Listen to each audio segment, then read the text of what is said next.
want to thank everyone for coming out to our town meeting here. I know, for a lot of you, you want this to move forward as there are a couple of teams playing tonight that you want to get home, maybe watch a third period or a fourth quarter or whatever else. So we appreciate you taking the time to come out and join in a very important process, obviously, in town, to vote on very important issues and really have your voices heard, right?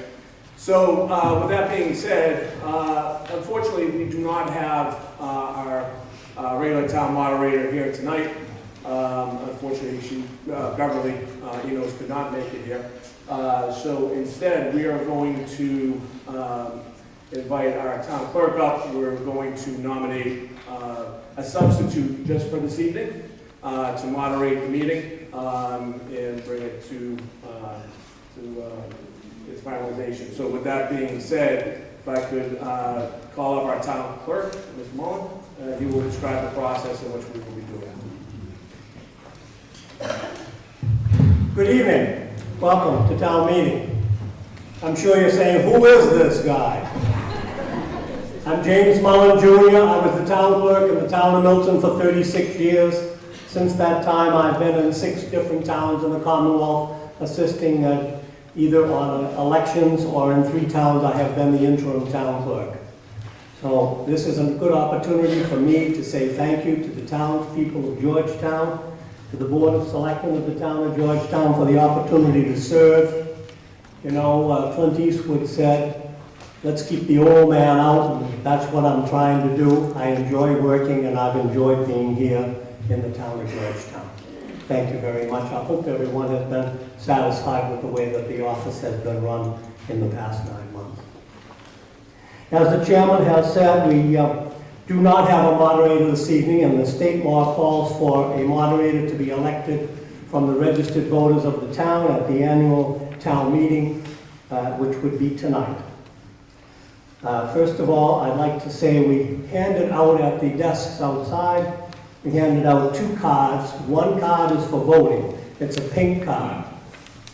The other card is a green card, which would be for a vote for moderator if we need to have a ballot vote.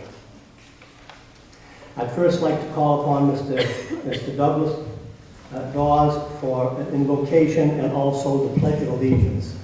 Mr. Dawes. Please stand with me.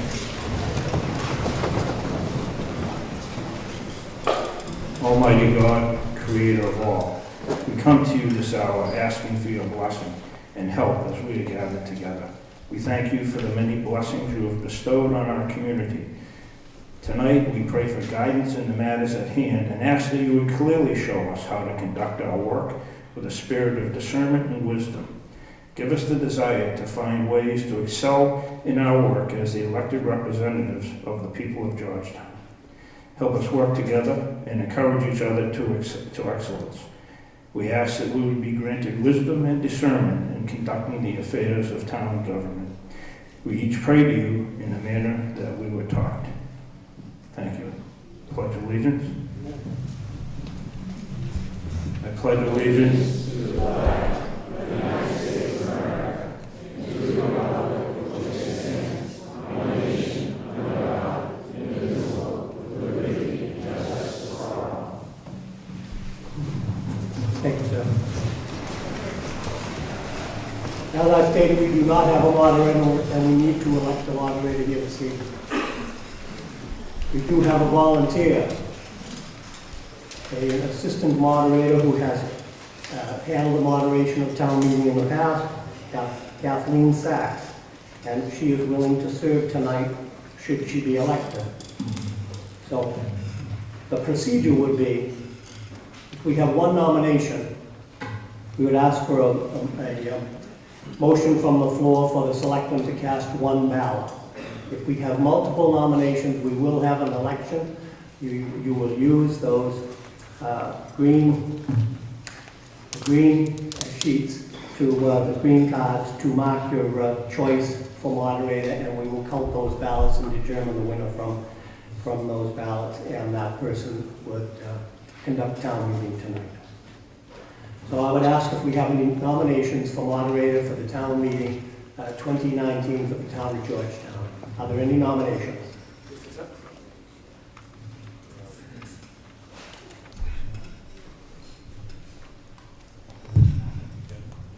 Mr. Town Clerk, I nominate Mrs. Kathleen Sachs to reside as moderator over this meeting. Is there a second? Motion made and seconded. Are there any further nominations for a moderator? Hearing none, is there a motion to close nominations?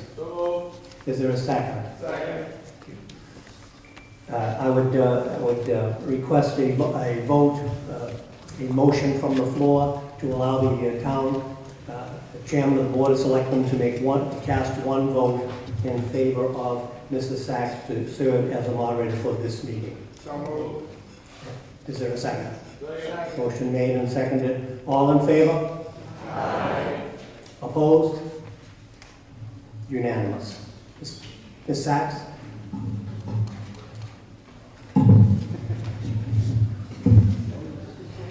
You got it.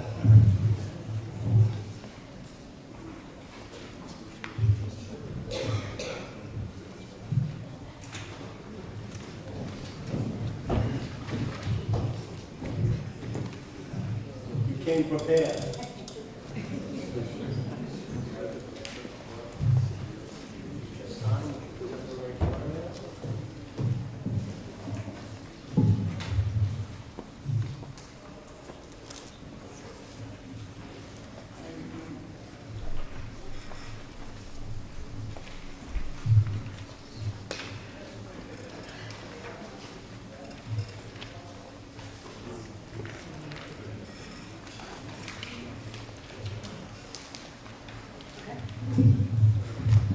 Raise your right hand.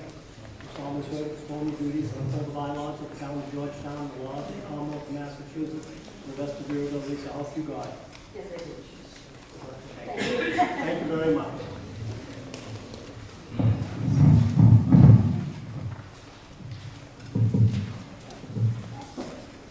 Hello? Hello. All right, everybody can hear me. I'm delighted to be here and have the opportunity to serve as your moderator for tonight. And we have a lot of business to do. I'm going to ask that everyone remember the golden rule, treat others as you would wish to be treated, so that we can keep our eye on the goal, which is to get town business done tonight, because we have a lot to do. So we're going to open with the annual town meeting.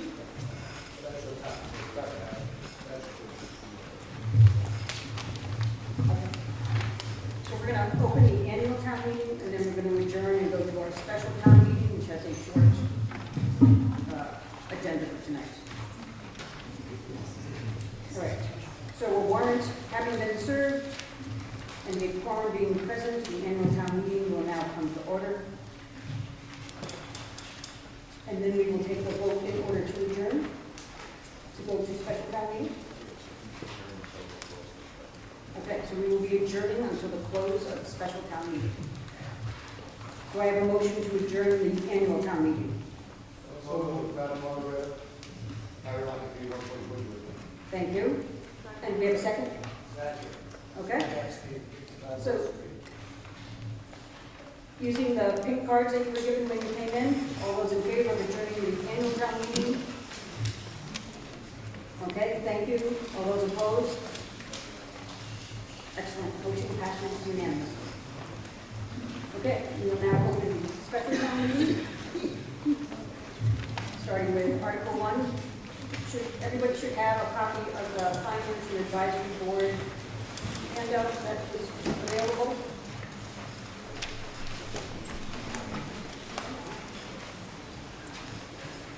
Okay, all right. Mr. Snow?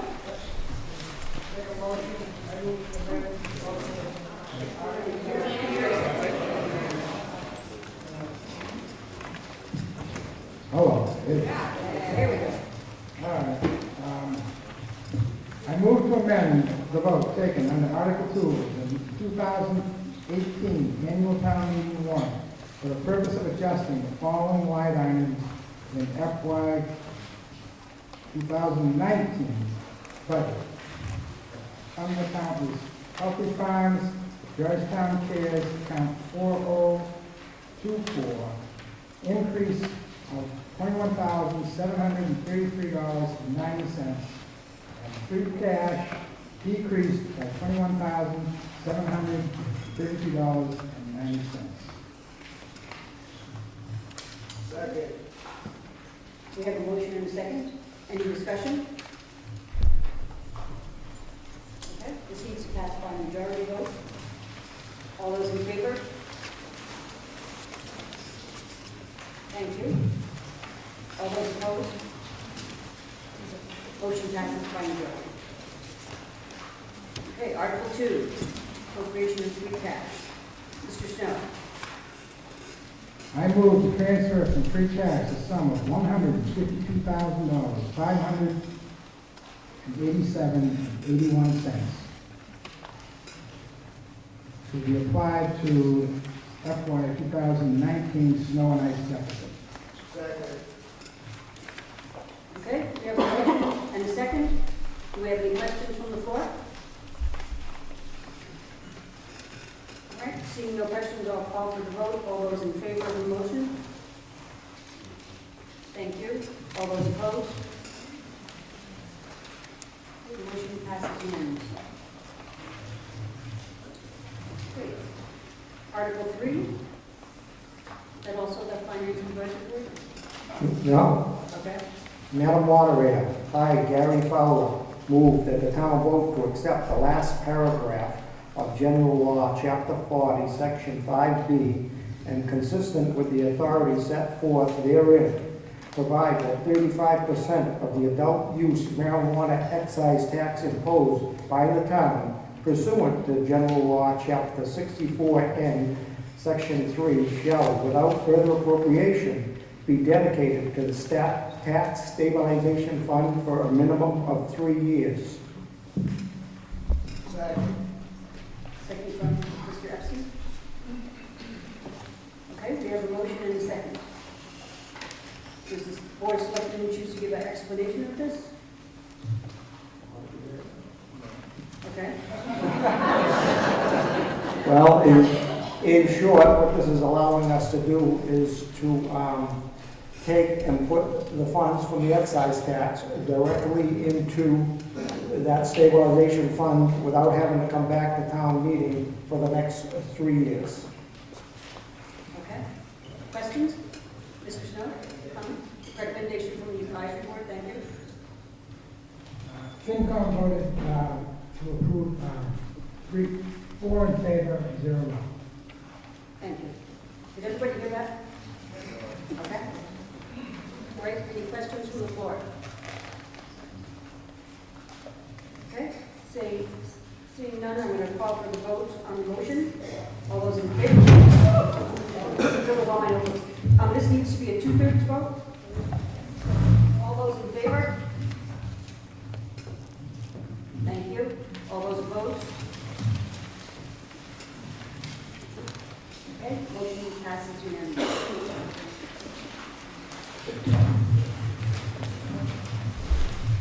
Okay, next article.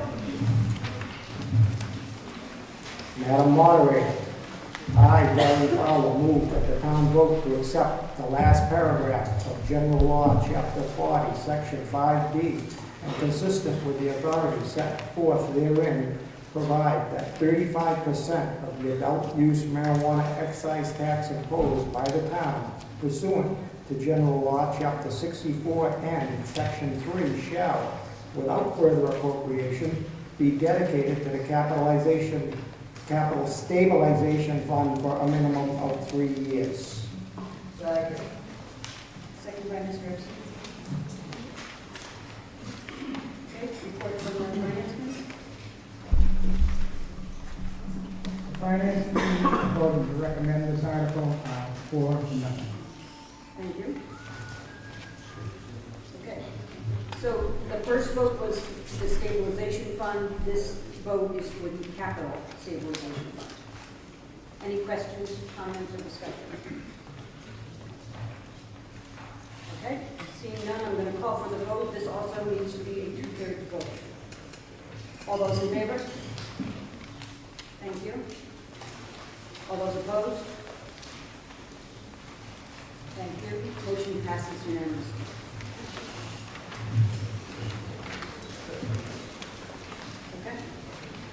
Now I'd ask for a motion to dissolve the special town meeting. I move to dissolve the special town meeting. Thank you, Mr. Snow. Second by Mr. Epstein. You go ahead. Right, we need a majority vote to adjourn the special town meeting. All those in favor? Thank you. All those opposed? Okay, motion passes unanimously. Okay, now going back to the annual town meeting and a couple of housekeeping details before we start. I want to give people a chance to introduce themselves. For those of you that are used to seeing a meeting run by Beverly, she would know who everybody was and where everybody was and who they were, but that's not true tonight.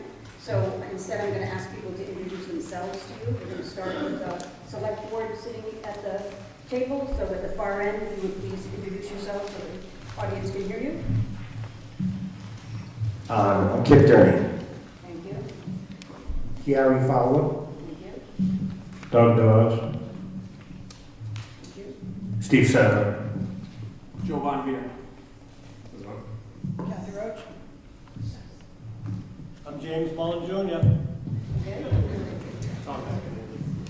And Tom is our town council who's going to be assisting us tonight. Okay, we always have some non-voters that are here. They sit in a special section in the front of the room. They're representing the press, or they might be non-residents who work for the town. So if you would please introduce yourself. John Cashel, town planner.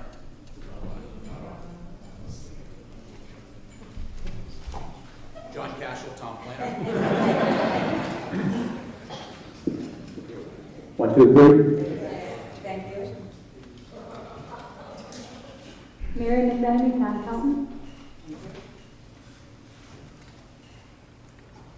Colleen Ranshaw, PRO, Georgetown Council on Aging Director, and the Director of the Georgetown Senior Community Center. Thank you. Sarah Cognado, Library Director at the Georgetown PP Library. Les Soden, the town building inspector. Thank you.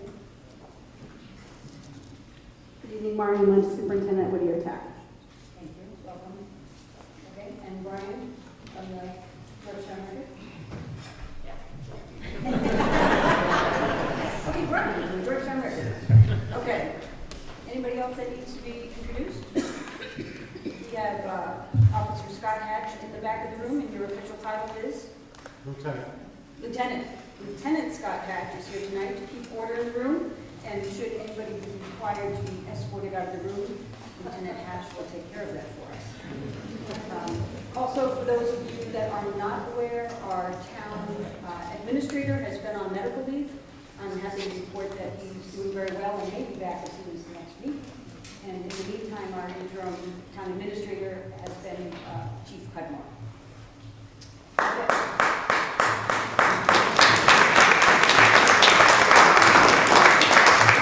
I understand he's looking forward to the return of Mr. Bell. Okay. Mr. Bonavita.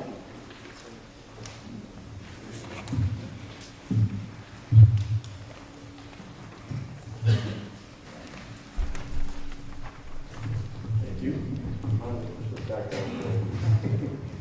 Well, first and foremost, I did want to start, and I was kind of beat to the punch, but I do want to recognize Chief Cudmore. Chief has been in the town for a lot of years, and in this regard, we needed someone to step up to the plate, and it was no surprise to me that the chief wanted to step up and really fill a very big void that town administrator Mike Farrell had left due to his medical condition. So, the chief, I know it wasn't the first thing that you wanted to do, but as always, for a lot of years, you've always been there for this town. So I really want to recognize Chief Cudmore for a job very well done.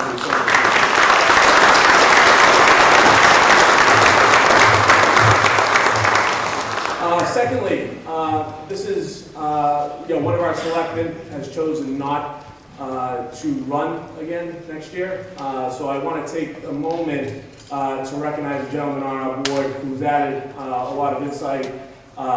He's one of the best people I've ever actually known in terms of research. And he's added a lot of value both to our board and to our town. So Selectman Sadler, thank you so much for the 3 years that you served.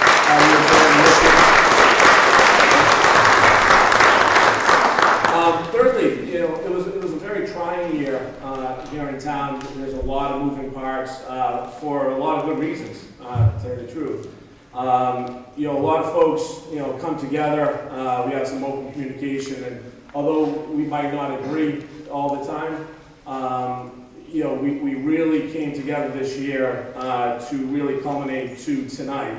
So I do want to take a moment to really recognize all the volunteers out there in Georgetown that give up their time away from family, their own time to watch Bruins games and Celtics games and everything while folks are home.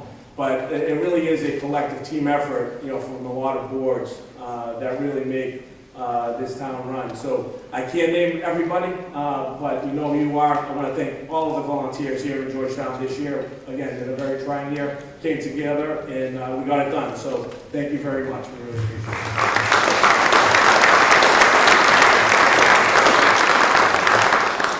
So certainly, last but not least, again, our town moderator is not here this evening, but we would be remiss to not recognize Beverly Enos.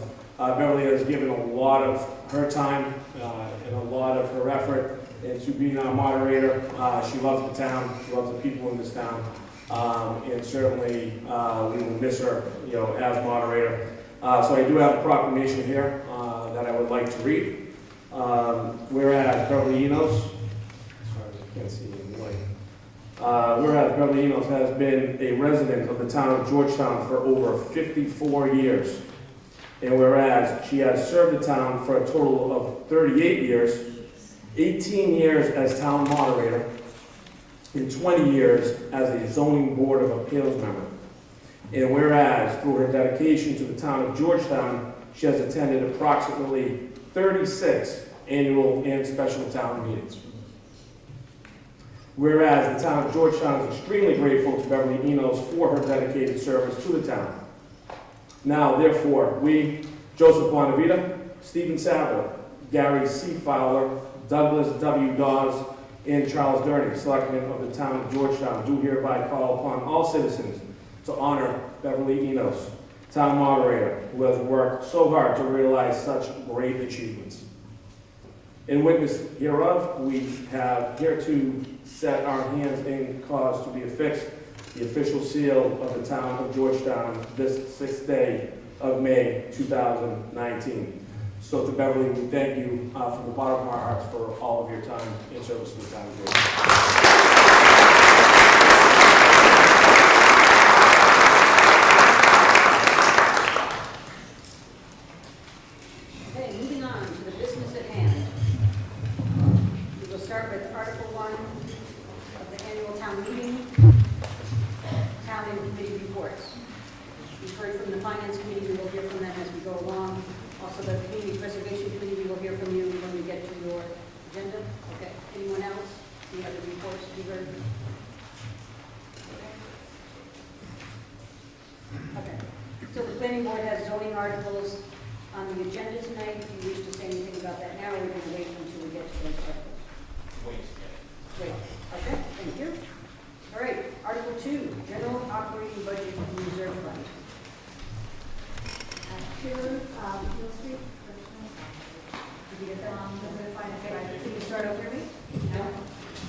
So everyone needs, if you're not used to town meeting, you need to identify yourselves by your name and your address, because they have to record this, which we're still doing by hand, as you see.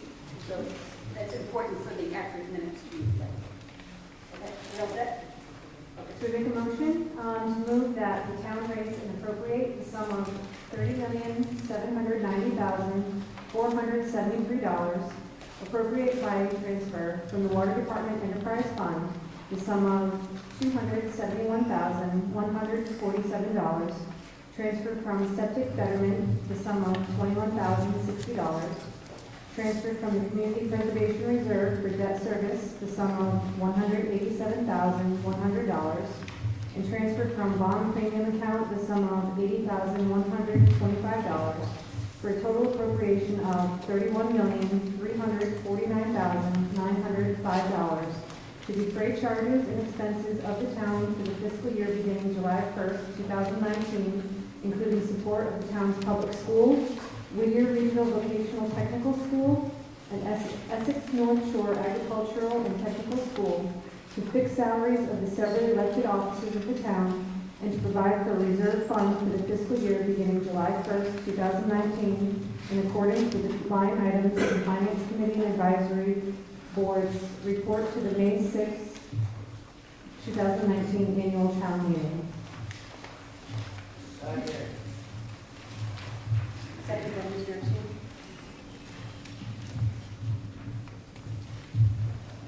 Okay, we have a motion and a second.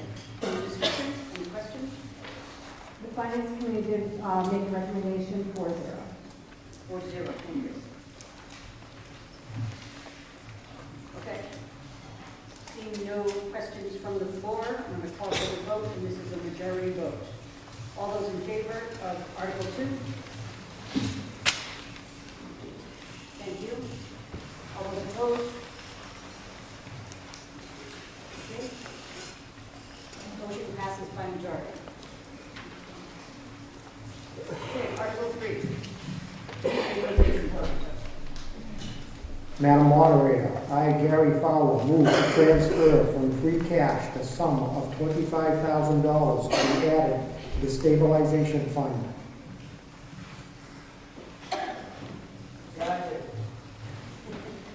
Second from Mr. Epstein. Okay. Finance Committee report. Finance Committee voted to recommend this article 4-0. Thank you. Okay, we have a motion and a second. Do we have any questions?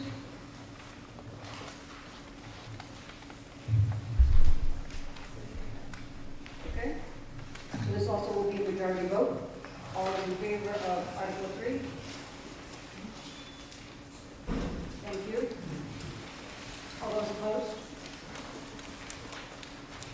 Motion passes unanimously. Thank you. Okay, Article 4, Capital Fund. Madam Moderator, I, Gary Fowler, move to transfer from free cash the sum of $25,000 to the capital fund, a special purpose stabilization fund created by vote of the May 4th, 2009 annual town meeting, pursuant to the provisions of Massachusetts General Laws, Chapter 40, Section 5D. Said funds to be appropriated by a future town meeting for improvements and/or repairs to municipal buildings and infrastructure. Second by Mr. Epstein. Okay. Questions? Any discussion? The Finance Committee voted to recommend 4-0. 4-0. Thank you. Any other questions or discussion? Okay. Calling for a vote on Article 4, the Capital Fund. All those in favor? Thank you. All those opposed? Motion passes unanimously. Okay. Article 5. Madam Moderator, I, Gary Fowler, move to transfer from free cash the sum of $25,000 to other post-employment benefits trust fund created by vote of the May 7, 2012 annual town meeting pursuant to the provisions of Massachusetts General Laws, Chapter 32B, Section 20. Second? Second by Mr. Epstein. We have a report from the Finance Committee. The Finance Committee voted to recommend 4-0. Thank you. 4-0. Okay, any questions, comments, discussion?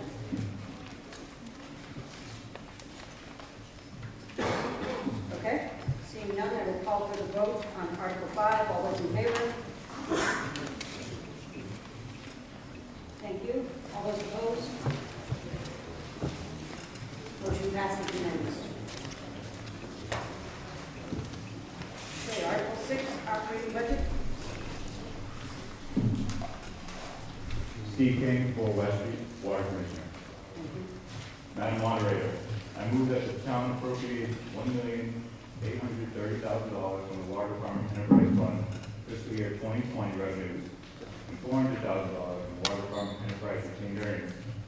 The operational capital expenses of the Water Department under the direction of the Board of Water Commissioners in accordance with the Water Department budget as shown in Finance Advisory reports of May 6, 2019 annual town meeting report for fiscal year beginning July 1st, 2019. But a total of $271,147 is appropriated for the Water Department's share of the indirect operating costs as appropriated under Article 2. A total of $1,714,462 is appropriated for the Water Department's direct operating expenses. And a total of $244,398 is appropriated for the Water Department's fiscal 2020 capital expenses. Second. Second by Mr. Epstein. We have a report from the Finance Committee. Finance Committee voted to recommend this budget for 419, thank you. Comments, questions for the Water Department? Kathy, Question? you have an explanation from the water department? Okay, like an explanation from the Water Department? Yes. Okay. Of what in particular? Just the amounts that are here and what they're being used for. Okay. The So operating remember to speak directly into the microphone, don't turn it, there you go, thank you. operating expenses are directly paid out to our labor and operating expenses for each of the costs. Did you have a particular question on a certain line item? What's the indirect operating cost? What does that cover? So the question is, what's the indirect operating cost and what does that cover? Indirect Can you give us a operating short costs answer to are that? typically healthcare expenses. Healthcare. Steve, you need to stay turned to the microphone where people can hear you. I know you want to face people. Okay, any other questions? Where did they put in? Okay, excuse me, can you come up to the microphone so everyone can hear your questions? I don't think my voice is quiet.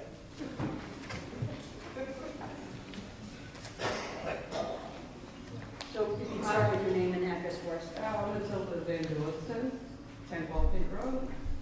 Thank you. I'd like to know, you answered a couple of these questions.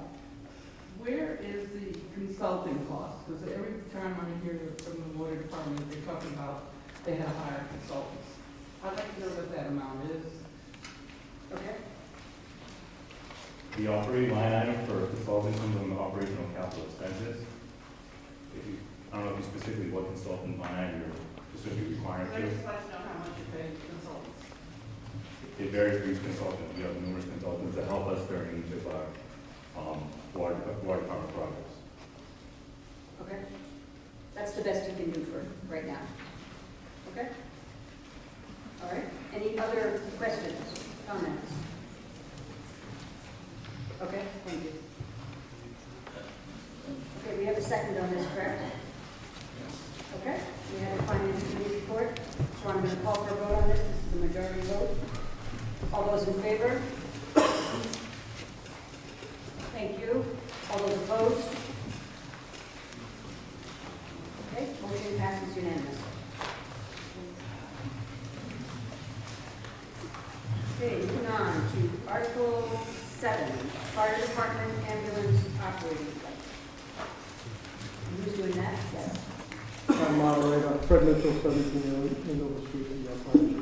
I'd like to present Article 7, Fire Department Ambulance Operating Budget, to see if the town will appropriate the receipts, available funds of the Fire Department Ambulance Enterprise Fund for the operation of the town's ambulance service under the direction of the Selectmen and Fire Chief for fiscal year beginning July 1st, 2019, or take any other action in relation thereto. The Board of Selectmen voted to support this article 4-0, and the Finance and Advisory Board voted to support This article is for the general on behalf of the fire department. I'm thankful for their continued support. Okay, thank you. Did you mention the dollar amount in your motion? No, it's not, ma'am, it's not in the,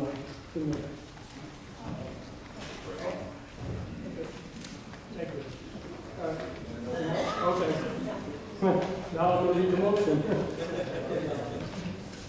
Okay.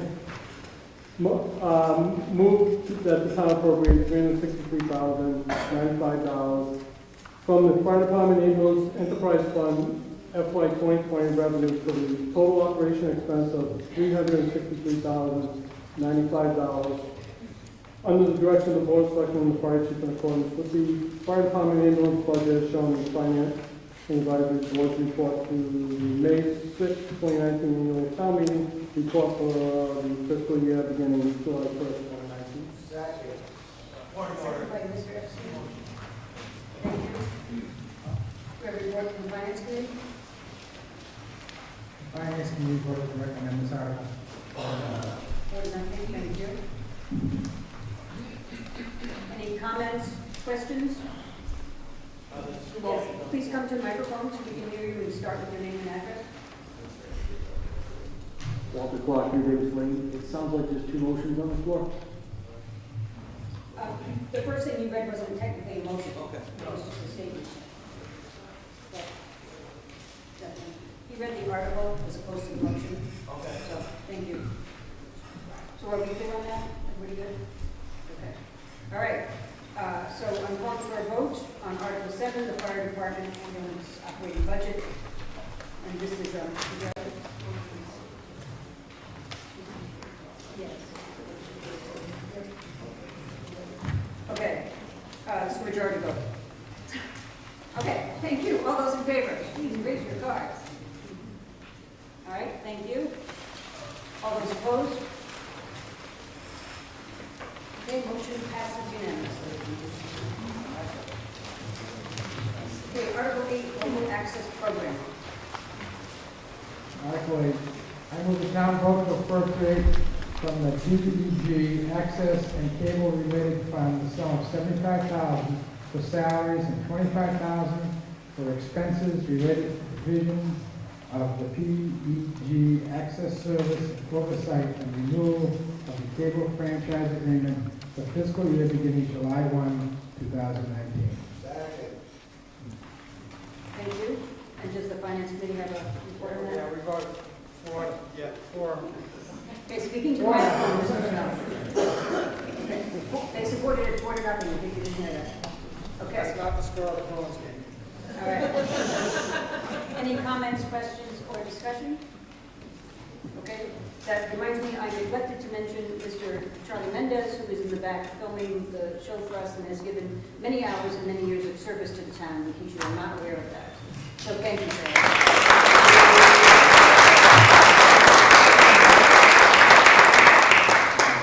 Okay, Article 8. All those in favor, please raise your cards. Thank you. All those opposed? Motion passes unanimously.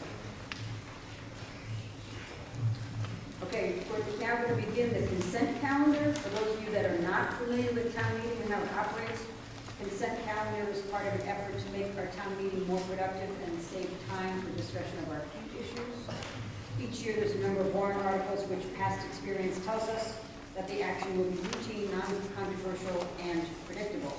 These articles have been selected for inclusion into the consent calendar. All of the items being considered are on the handout that we hope you have. As one of the first items of business, there will be a motion to take all of these articles, in this case there's only 2 tonight, as printed in the warrant and act on them as a group by a single brief affirmative main motion. If any voter has a doubt about the passing of the motion or wishes an explanation on any of the included articles, that voter should say the word hold in a very loud voice so I can hear you up there when that article number is called by the moderator. I will then inquire as to whether the request is the hold is for a question or debate.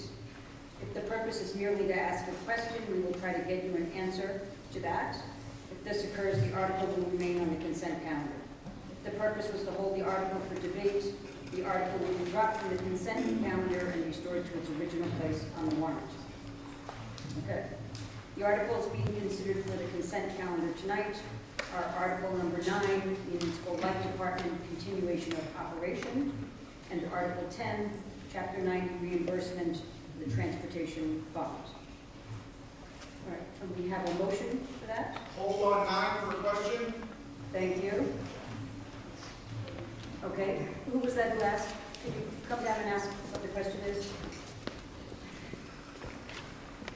Remember to start with your...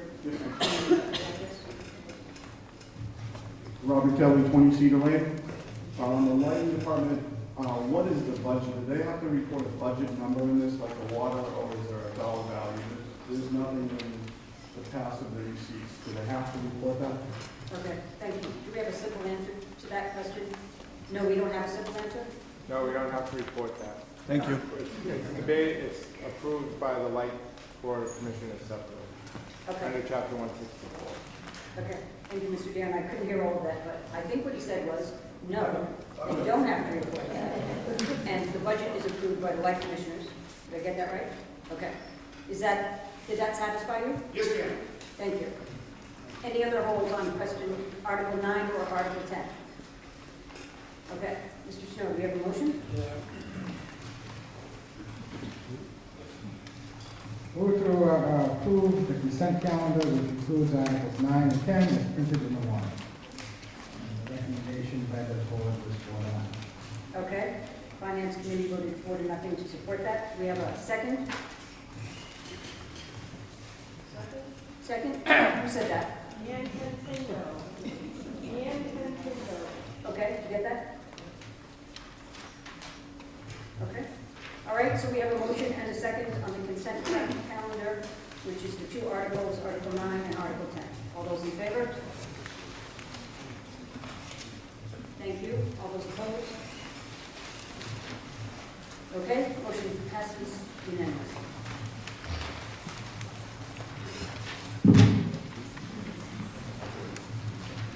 Okay, Article 11. Supplement prior borrowing votes. Article 11, I move the town vote to supplement each prior vote of the town that authorizes the borrowing of money to pay costs of capital projects, and provide that in accordance with Chapter 44, Section 20 of the general laws, the premium is received from the town upon the sale of any bonds or notes thereunder, less any such premiums applied to the payments of the cost of issuance of such bonds or notes may be applied to pay project costs, and amounts authorized to be borrowed for each such project shall be reduced by the amount of any such premium so applied. Anybody ask a question?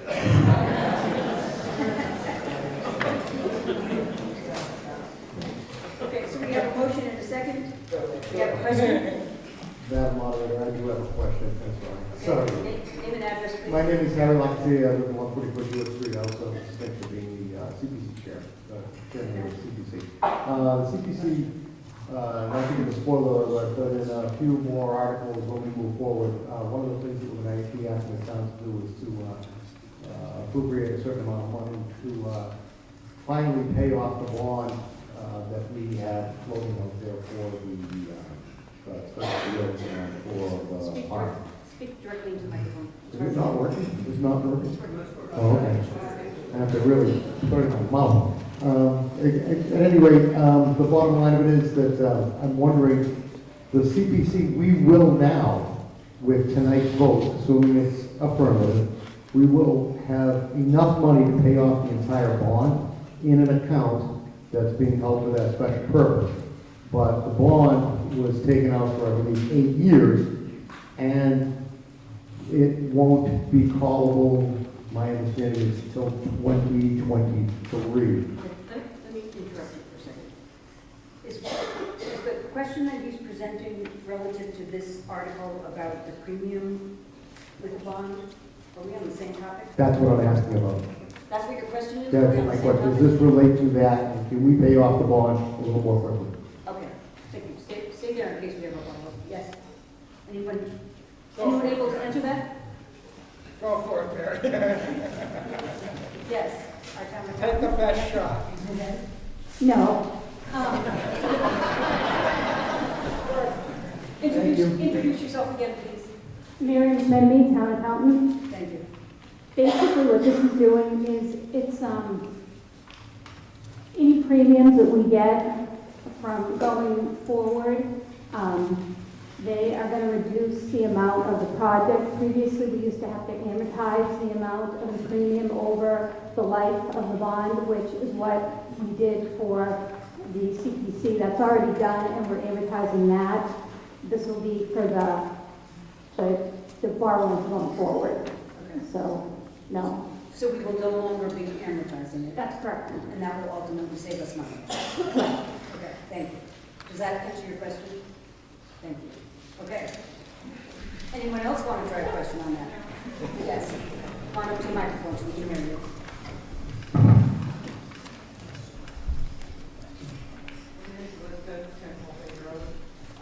Why isn't that shall be This is applied? Benjamin, just right into the microphone. Go ahead. Why isn't, instead of may, shall be in that place? Why isn't that amended to shall? Are you talking about in the second line, the town that authorizes the borrowing of the money? May be applied to pay project costs. Why isn't that shall be applied to pay? Would you like to come up and answer that? I'm going to have town council answer that. Thank you, Madam Moderator. In response to the question, it's permissive. It allows the discretion whether or not the town wishes to do that, as opposed to making it mandatory. There may be situations where it makes sense to do something different than that, rather than to use it to offset the bond the cost of the original project borrowing. So it allows us to be a little more flexible. Thank you. Okay, any other questions or comments? Okay, so I'm going to call for the vote on Article 11. And this is a majority vote. All those in favor? Thank you. All those opposed? Okay, motion passes unanimously. Okay, Article 12, National Avenue. Selectmen? You can hear you.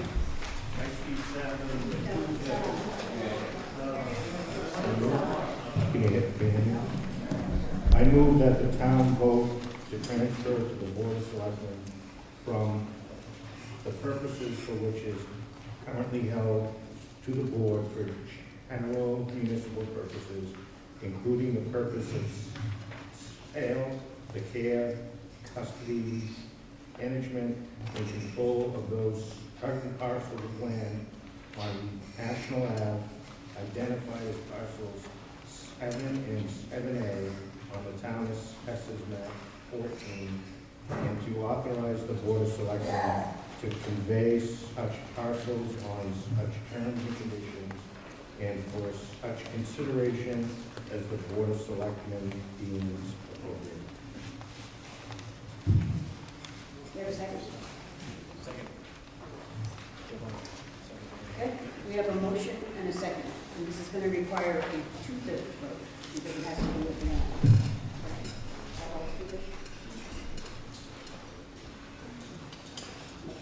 It requires a 2/3 vote because it's a transfer from one purpose to another. Any questions?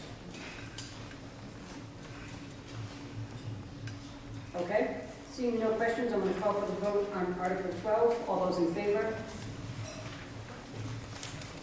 All those opposed? Okay, motion passes unanimously. No, it didn't, sorry. Motion passes by 2/3 vote. Thank you for the correction. Okay, we're now on Article 13, the Light Department, Water Department merger. Madam Moderator, I move to approve Article 13 as printed in this year's warrant. Okay, please please start with your name and address? Peter Dyer, 98 Spofford Street. And you are a, I am chairman of the Board of Light Commission. thank you. Okay, do we have a second? Second. Thank you, Mr. Epstein. Okay. You want to give an explanation? Sure. I'll be brief. There's no information session. The Board of Light Commissioners and the Board of Water Commissioners have each unanimously voted to support legislation for merging the two departments. It was brought to the Board of Selectmen as well, who approved it unanimously, and is recommended by the FinCom as well. The next step in the process of bringing the two departments together would be special legislation supported by our representatives to the General Counsel. Thank you. And the two gentlemen behind you, do you have questions, or were you just? No, they're both water commissioners. Okay, can you introduce yourselves just so people know who you are? Jeff McClure, 6 Harris Way. And you are a water commissioner? I am a water commissioner. Thank you. Steve King, 4 West Street, Water Commissioner. Thank you. Mr. Kelly, do you have a question? Yes, ma'am. Okay. Statement. Okay. Robert Kelly, 20 Cedar Lane. First, I'd like to thank the Water Department and Light Department. We got good water, we have good light. I'd like to thank the committees on both sides because they've worked hard on that. I'm opposed to this, and I'm going to take 2 minutes to explain to you why I'm opposed to this. You notice in Article 6, the Water Department had to tell us what their budget was. On Article 9, the Light Department does not. The Light Department in this merger will be the predominant light, and they're governed by state laws, so it's nothing you're doing. On page 12 of the warrant articles, you'll see the full budget of the Water Department. I've been a member of the town for 20 years. I've never seen the lighting department budget in town meeting. They're not required to. The other thing is that a few years ago, the town asked, could the town hall close on 4 days for financial reasons, and the town voted for that. The town people voted for that. The lighting department recently, I believe last year, voted that their employees could work 4 days. They didn't have to come to the town to ask for that. They voted on it themselves. The other point, and they did a great job, is that the lighting department employees pay about 7% less in annual fees to the health care. On April 22nd, one form of the health care, PPO blue for the town, a town employee of the school or the town pays $13,733.76 is their yearly part of the contribution. A lighting department person only has to pay $10,332. All of our employees are very important. I'm not just speaking out at this meeting. I went to the meetings of the Light and Water Department. I went to the select meeting. I'm not a person just showing up, disagreeing at town meeting. I was explained that this was needed to retain good linemen. All of our employees are good employees. If they're not, they shouldn't be working here. The other thing is that the most, in the departments, the one we most have most obscurity into is the lighting department, is because they're not required to report on this.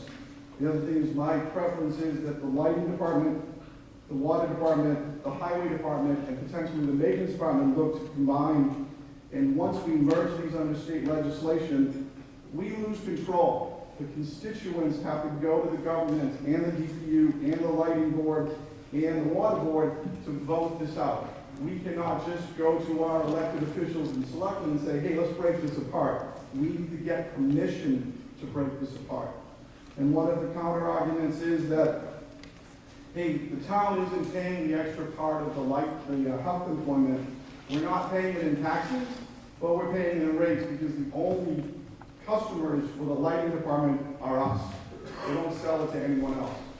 All of these guys have worked very hard. It's a good idea, but I don't think we're looking at it as the full picture.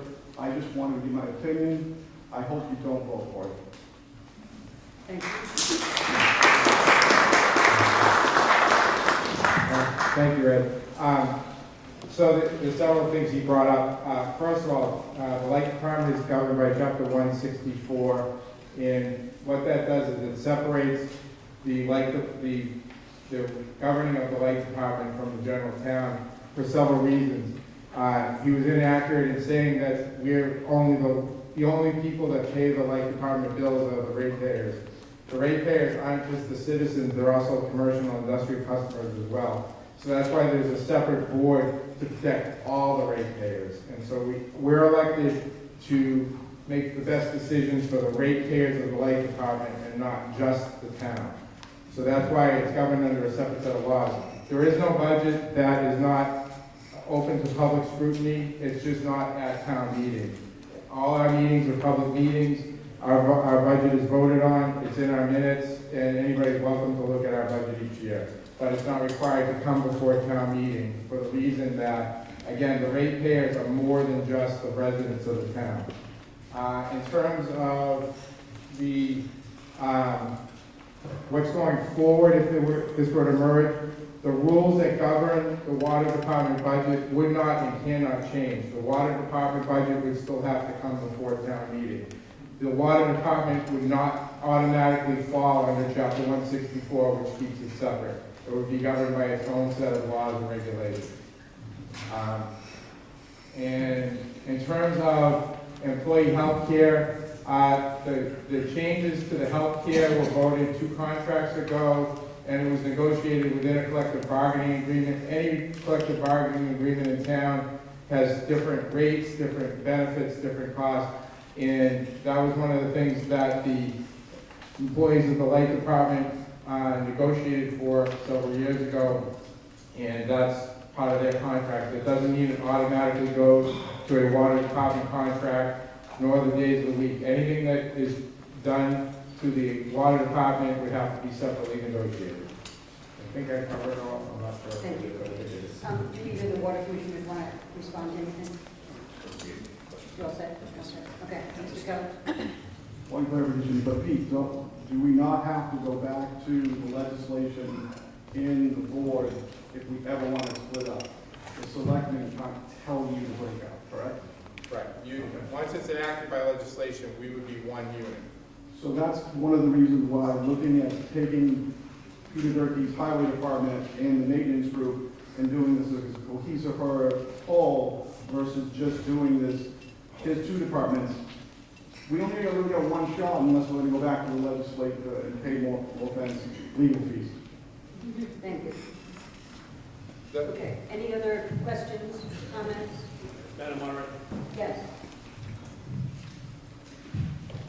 If this merger does move forward, we had a number of people show up to our Board of Selectmen meetings, and one of the things that we asked, and what I'd like to do is have a response, because I think it's important to our townspeople. There are a number of people that have, for a long time, been very frustrated over the water quality, in this town. I know when I joined the Board of Selectmen, myself, and specifically Selectman Satterwhite, and maybe even other selectmen, we've been very frustrated over the lack of transparency and feedback that we received when asking questions about what is both the short and long-term objectives to improve water quality in town. And again, I am no further along, to learning anything about that. So one of the things that it does excite me about this, after speaking with these people, is that it was communicated that this will surely be one of the prerogatives of one department, and that is a long-term objective to improve our water quality, which I will then hold each and every member that can respond.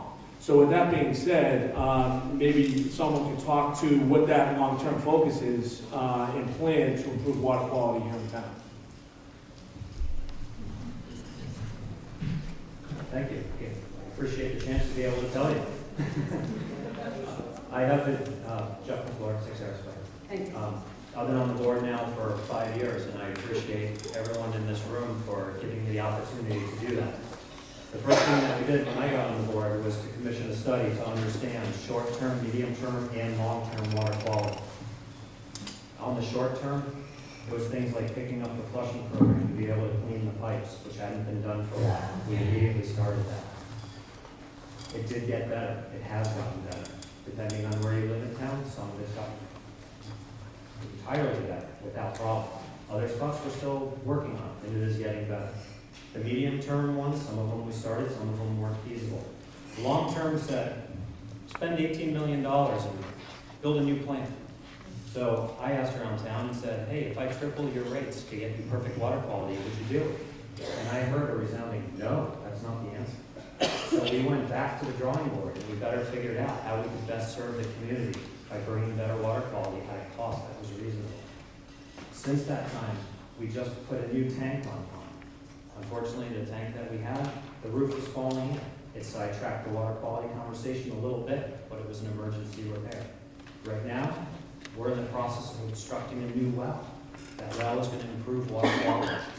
As we stand here tonight, we have an RFP on the street for someone to come in and go through the plan and tell us even further exactly what we need to do to better improve water quality at a reasonable cost was the key that was in that RFP. So we're very excited. Steve, Nick Lawler, and myself have been working over the last 5 years that I've been on the board for that one sole point. How do we get water quality to a spot that we all deserve at a reasonable cost? And we have been doing that. Thank you. Mr. Circus, you have a question? Yes, I actually have two. First question is, presently we have the ability on this, the Board of Selectmen has the ability under the rules to effectuate plan design for healthcare. Do those two same rules apply to the light and water department presently? Yes. Yes, we're still part of the town's healthcare system. What happens is the light department just supplements the copay as part of the collective bargaining agreement. Right, but under the rules, the town has the right to implement plan design on their own outside of the collective bargaining process. You have that right now. I know that when I was on the board of selectmen, we actually did some additional plan design. So what would happen if the percentage went up to 25 or down to 30 or the way the contract is written, we supplement it by a percentage? Okay, well, again, the rules wouldn't apply in terms of the collective bargaining agreement. But so my second part of that question is, if that's the case, you have that right now. So let's assume the town has the right to step in and say, your copay now, your copays are going up, we're moving to different plans, so on and so forth. If we merge the two departments, does that right go away? No, it wouldn't change. It's only within the electric department's collective bargaining agreement. It's not within the water department's collective bargaining agreement. It's a supplemental payment to whatever everybody in town has to pay that's set by the Board of Selectmen. You're not answering my question, but... I'm not sure what your question is there. Well, so the town still has the right to create and negotiate the health care plan. Whatever that comes in at, whatever that's decided upon, whether it's a 25% copay, a 30 or 35, whatever it is, and whatever it changes each year, the light department, within its collective bargaining agreement, supplements that by an additional percentage. Okay. So that right would stay in place? That part would stay in place. Okay. So if the town said it was going to be 50-50 next year, we would still be supplementing by a percent. So there could be some conflict between the water and the light in terms of the benefit that the employees get on the copay. They're separate collective bargaining agreements, so it would be the same as the police and fire have a separate collective bargaining agreements in the same building. There's many collective bargaining agreements.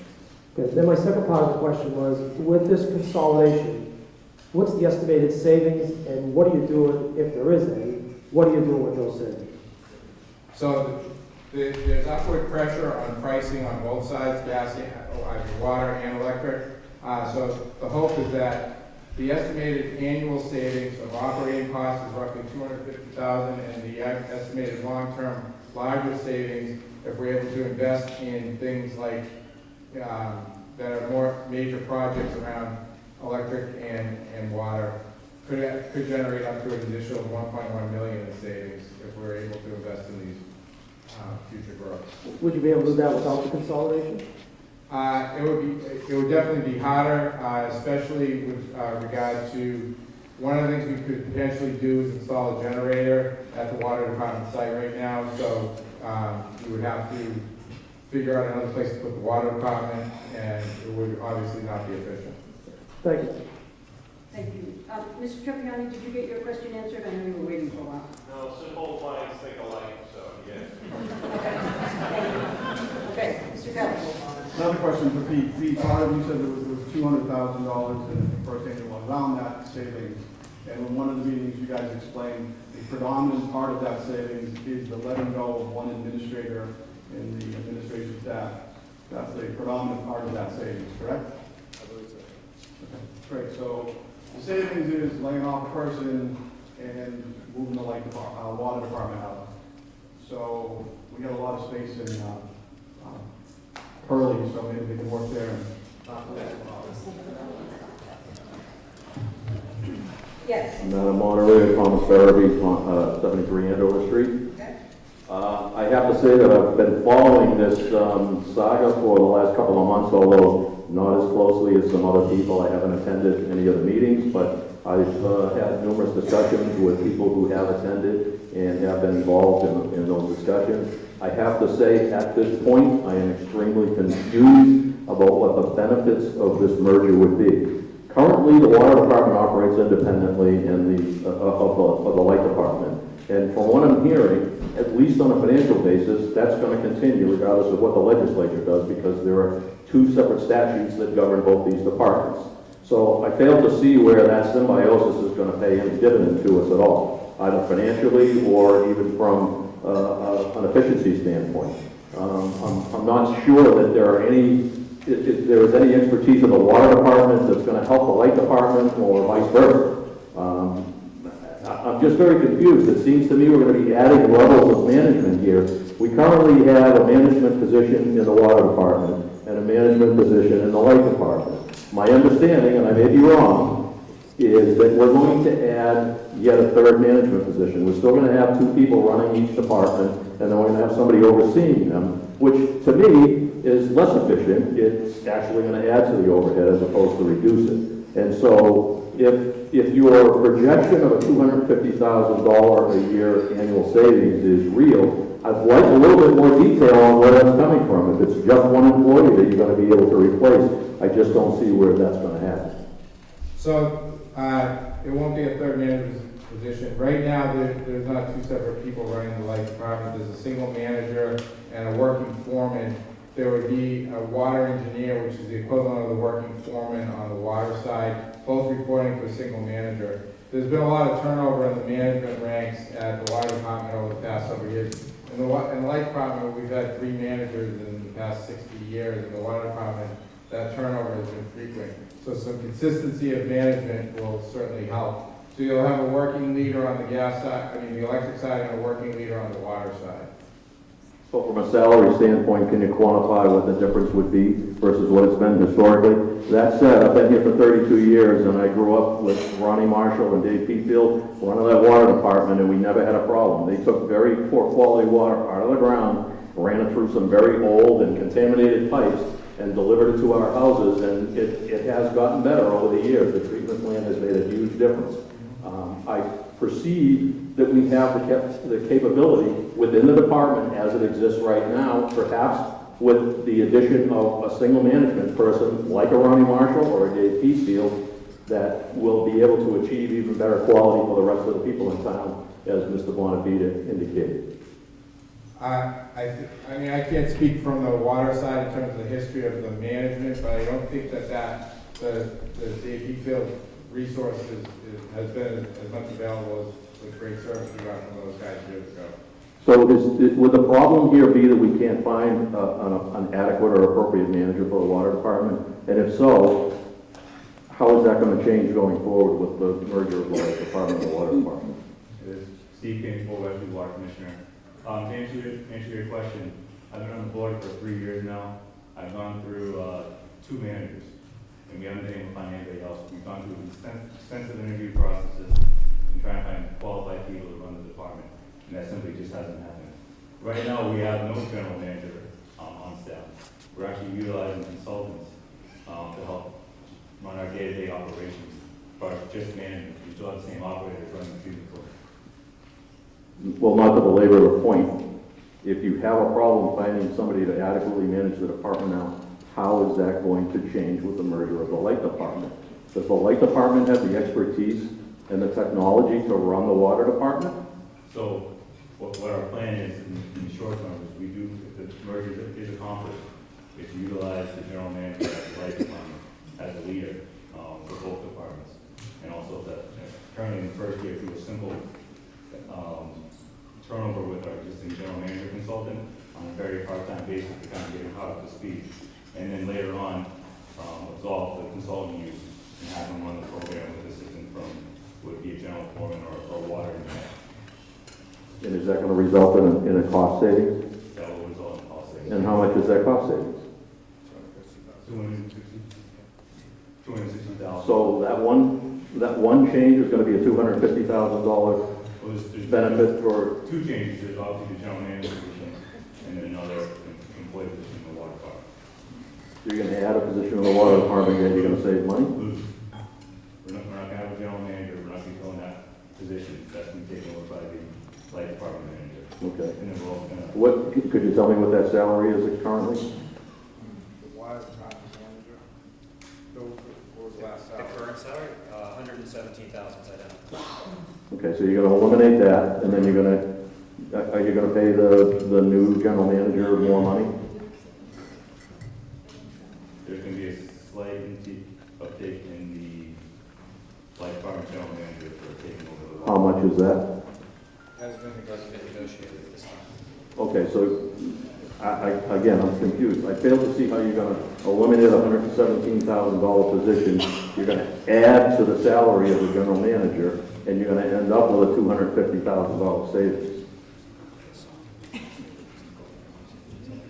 And based on that, I would recommend that we, at this time, not approve this merger until we are able to define exactly what the details of this merger would be. Thank you. We've had the expenses laid out in some of our meetings that we've had. You're welcome to come and check out the PowerPoint presentations that we've had. Yeah, there's multiple aspects to the $225,000 savings. There's billing savings, there's administrative savings, the savings to management. So the general manager is not going to be getting a $117,000 pay raise. You might get a small increase based on having additional responsibilities, but it's certainly not going to put to a whole separate management person. Okay, yes, you have a question? Two questions. One's for clarification. So Jonathan Kimball, 28 Summer Street. The first thing is when you guys originally came up here, you said that the whole point, or a big point of the light department being separate, governed by a separate board, was to protect the commercial rate users. Is that not an issue with the water department? Do we not give water to commercial spaces? We do, but I think the rules that govern and regulate both entities are separate. So the rules, there's many utilities that have multiple utilities, and the rules that regulate each of those are different. So the rules that govern what happens to water, what happens to gas, what happens to electric are all different rules. So the rules that pertain to electric are different from water. But globally, they're both enterprise funds, they're both utilities, they're both, so there's a lot of economies of scale when it comes to administration, billing, and management. And then the second question is, can we say who specifically is getting removed from the water department and how removing additional positions is going to help the water quality? At this point, it's going to be up to the manager when and if we merge to determine how we will get the administrative economies of scale. Okay. Thank you. Yes. Bill Trapani, 10 Hillside Drive. Just two quick questions. That $225,000 savings, is that reflected in the budget for this year going forward? No, because it hasn't been approved and it still has to go through legislation. Okay. And the second question is, has anyone on the Finance Committee vetted out the financial justification for this? Yeah. I'd like to hear from the Finance Committee, please. Thank you. Finance Committee?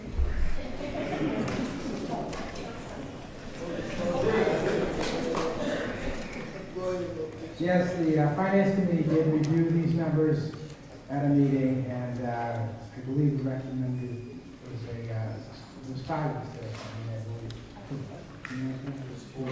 Four of us, okay, it was 4, we recommended approval of the article. On a side note, after hearing all of the topics and stuff, and also I am the retired manager of the light department. There is an example here of economy will improve. There is some money to be saved. Is this the time to do this? I don't know. But I'm telling you, it came up years ago, it's come up this time, and at some point, someday, we're going to say, these two should have been put together. Why didn't we do this 10 years ago? It might as well be done now. Yes, there will be bumps in the road, but there's bumps in the road for everybody. So, as far as I'm concerned, the Finance Committee approved it, and I personally think it's a good idea. Thank you. Thank you, Mr. Sadler. Mr. Sadler, I'm sorry. Steve Sadler, and then who said that. So I am in favor of this merger. The one thing for myself that I was asking for during the public meetings was about the details and what the financial impacts were. They did provide that to us. I thought we were all in agreement that we were going to go through some of those tonight, so I'm a little disappointed that we don't have those details tonight. But with that said, I've seen the numbers, we've discussed them in open meetings, and I do support the merger. Yes. One of the things that, there's one aspect of this, and that is financial, right? And a lot of people have concerns over the financial aspect of this, as they should, right? But there's more to this potential merger than just the numbers. I would love to see even more than $250,000 of savings if we could. But as stated, one of the huge concerns that I had, which is why I was in favor of at least bringing it to the town floor, was management, okay? If I'm not mistaken, we've had 4 different managers in 5 years. And now we have a consultant that is managing the water department. So we have zero stability, okay, within the department to really, make decisions. And from a standpoint of a consultant, I think they're running day to day and maybe even efficiently, right? But they're not laying out both short and long-term plans, again, for water quality, all right? My main concern here was management, so that we can have some stability within a department to not only run day to day, but to map out, okay, where are we right now, where have we been, but also where are we going? There are plenty of people that have come forward, and I've seen images of brown water and things where people are really upset over they turn on a bathtub and their water is still discolored. That's not going to get any better if we have a consultant just running day to day and taking bills and applying checks to the bills, and then they go home at night and they're happy with themselves. We need a firm manager in there. We need firm direction, and I truly feel, as Wayne said, and I have real faith in the folks that are bringing this to us, that they're going to bring this forward for us and improve our water quality. Thank you.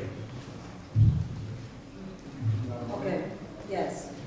Selectmen, one of the question is that there's a 2.9% unemployment in the United States. Water is one of the hottest markets out there for the last 5 years since the debacle in the Midwest. It's tough to hire water people. The plan is to make the general manager of lighting have a manager or an engineer or a certain job level. It's going to be hard to find that same person. I don't see how you can take someone with 30 years of electrical work and teach them in 8 months how to do water. you need certificates, you need that. So you still have to hire that person. So in the 2.9% unemployment ratio in the United States, it's gonna be fine, and that's a hot market. So we're gonna have to pay for that. Everybody says the fiscal, we have a $225,000 savings. If you haven't negotiated the deal with the GM yet on what his pay is, that could easily go down to $200,000. So we're playing numbers fictitiously because no one can say, hey, we're laying this person off at 70, we're doing this. In those open meetings, you guys could not give me the hard numbers on what is the cost. So I went to those meetings and now they're saying, well, we're gonna get there. I agree with Mr. Stone. It's a good plan, but you don't do something today just in case. Have a good plan. Bringing the DPW or the highway department, the water department, the light department, I think is a great plan. Let's look there and have hard numbers, not I think, because none of us would say, I think I'm gonna buy this house if I think it's 500,000 and you go and it's 550. The projected savings is it's the decision of the lighting department and the water department whether they pass that rate savings on to us. It's not our decision, it's the Board of Overseers. So we may get a savings. If I could respond to that. What is the dollar value, respectfully, right? What is the dollar value if it was a $250,000 savings, okay, and say it was another $50,000, now the savings is only $200,000. Folks, I would easily pay $150,000 today if I knew that the citizens of this town were at least assured that they had a strong manager that was going to make very, big strides in improving water quality. All right, money aside, right, money comes and goes. All right, what people bathing in brown water and drinking brown water, if you haven't experienced that, Red, thank God you haven't, right? I know people in town that have, and they would substitute that savings for clean water. So you're saying the water board, who's been doing a great job, who have made these strides, this merger is going to make a manager that doesn't exist do a better job? No. You're just saying management job. Excuse me. Yeah. Thank you. So, we're starting to have an argument here back and forth. The way town meeting works is you address comments and questions to the moderator. I want to give... My apologies. Okay. I want to give people who haven't spoken yet a chance. So did you speak once already? Yes. Okay, can I let the gentleman behind you speak first then? Hi, Steve Sisto, School Street, Georgetown. I've suffered with the crappy water. It's gotten much better. I think the water board and the plans that this gentleman laid out are good. We just need to pay a manager more money to be in the market to get the right person. I don't think trying to educate a gentleman who runs the electric department is going to have is going to be able to do the job. Let's get a better, pay somebody a little more, and let's get clean water for everybody in town.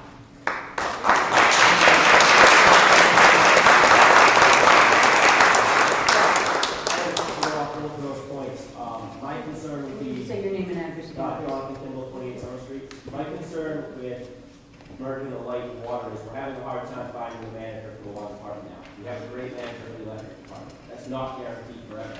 And does this make it harder to find a manager in the future that's capable of running both? Thank you. Okay, any other comments or questions that have not yet been expressed? Okay, are you ready to vote on the question? Thank you.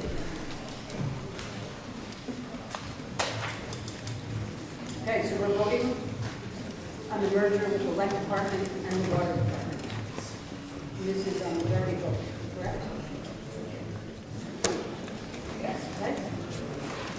All those in favor? Thank you. All those opposed? Thank you.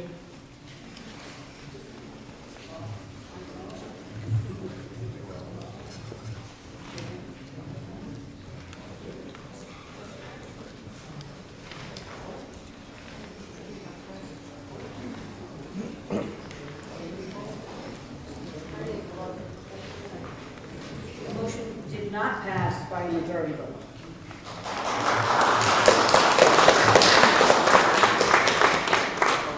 moving on to Article 14. Madam Moderator, excuse me, my apologies. Can I call count? You can, we need 7 voters to ask for a recount. Recount. Okay, thank you. So, we need to have the tellers come in and do a count first. So for those of you that haven't been through this before, we have tellers who are assigned to different sections of the room. So once they get themselves set, I'm going to call the vote again. So I will ask you to vote in favor first and opposed after, and I'll ask you to hold your cards up until the person that's doing the counting walks away. Okay, are the tellers all in position? Thank you. Okay, so we're going to do a second vote on that, on the merger of the light department and the water department. All those in favor, please raise your cards and hold them up.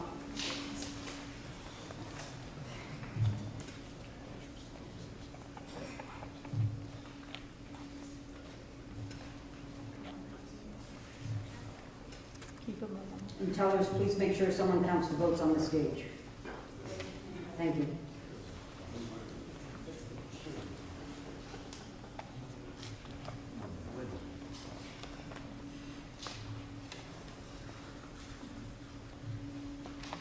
Okay, tellers, are we done? Can they put their arms down?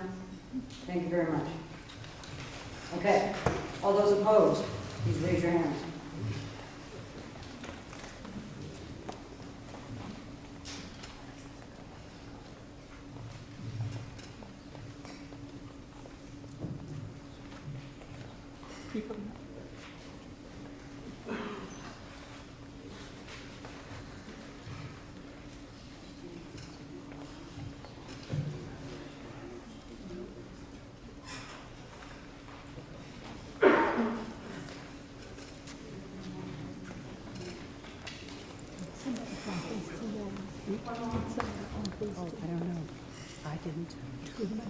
I don't think so.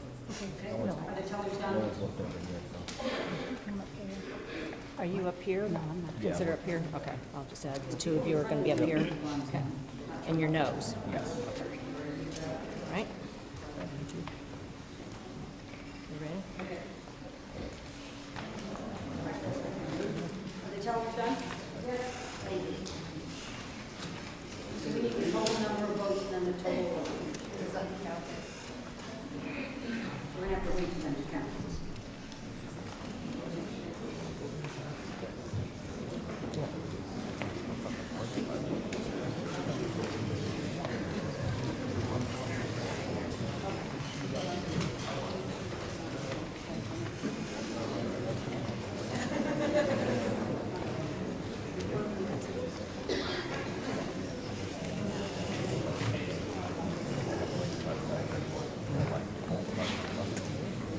You're welcome to stand up and stretch if you want.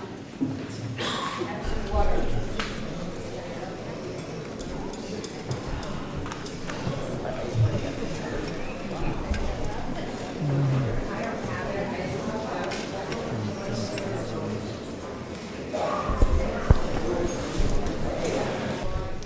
I move to approve Article 14A as printed in the warrant. Okay. Second? We have a motion and a second from Bob Watts. Bob Watts. Thank you. Any comments or questions on Section A, Community Preservation General Budget? Okay, these are all in the majority vote, correct? Okay. All right, this will be a majority vote. All those in favor of Section A? Thank you. All those opposed? Thank you. Motion carries by majority. Okay, Section B, Community Preservation, Community Housing category. Madam Moderator, I move that the town approve Article 14B as printed in the warrant. Who seconded? Who seconded that? Joanne? No. Ellie.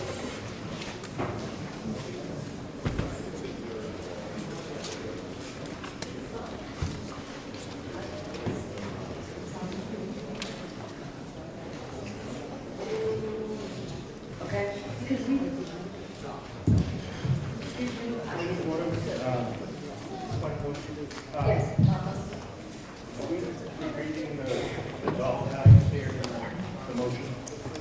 Town council said you did need to reread them because they're all printed in that article.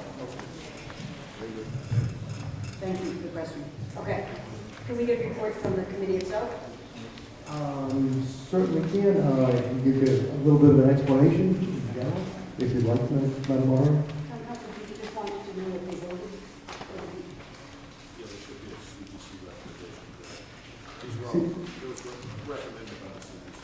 These are all recommended. Absolutely. Because it's CPC, it would not be able to appear on the warrant if it were not recommended by the CPC. Okay. That goes for all of them. Okay. So we have a motion and a second. We have any discussion, any questions? I have a question. Yes.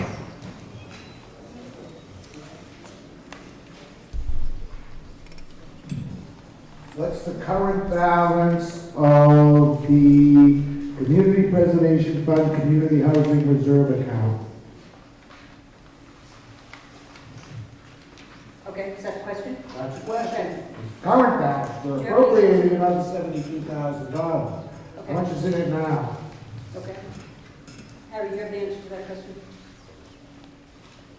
Madam Moderator, I'm presuming that you're talking about what is in it right now, and I believe total package, I don't have the numbers with me right now, but. Okay, then, all right, if you don't have the numbers. So the town accountant, you I have have the the answer town first? accountant over here. Yep. You might be Harry? Bill. Yes. With the 76,000, it would be 102,869. And how much money has been spent out of that account for the past 5 years? I don't have that. Has the community preservation monies ever been used to purchase a low-income or moderate-income house for sale to a low or moderate-income people? Okay. Jim? Oh, I'm sorry. No, go ahead. I'm sorry. Someone else before talking to me, right? Just step closer to the microphone. Yes, Thank sorry you. about that. Yes, 32 Lisa Lane was purchased and we went through a lottery and there's a lower income person living there. Thank you. Okay. Any other questions, comments before I call for the vote? Just a clarification, Madam Moderator, when the funding was spent for that, it came from the Affordable Housing Trust. Town meeting appropriated money to that trust from the CPC, just so you know. Thank you. Okay. Ready for the vote on, this is on section B, community preservation, community housing category, affordable housing trust grant. All those in favor? Thank you. All those opposed? Thank you. Passes by majority. Okay, Article C, Section C, Housing Resources Category, Housing Authority. Yes. Madam Moderator, forgive me, I'm not used to reading each one of them. Usually what we do is we do them in consent calendar and then pull out Yes. whatever. I understand. This will be Article 14C. I move that the town vote to appropriate Article 14C and appropriate $51,000 for the Community Preservation Fund Housing Reserve account for the purposes and subject to the conditions set forth in the warrant. Okay. Thank you. Do we have a second? Wayne Snow. Okay. Comments, questions?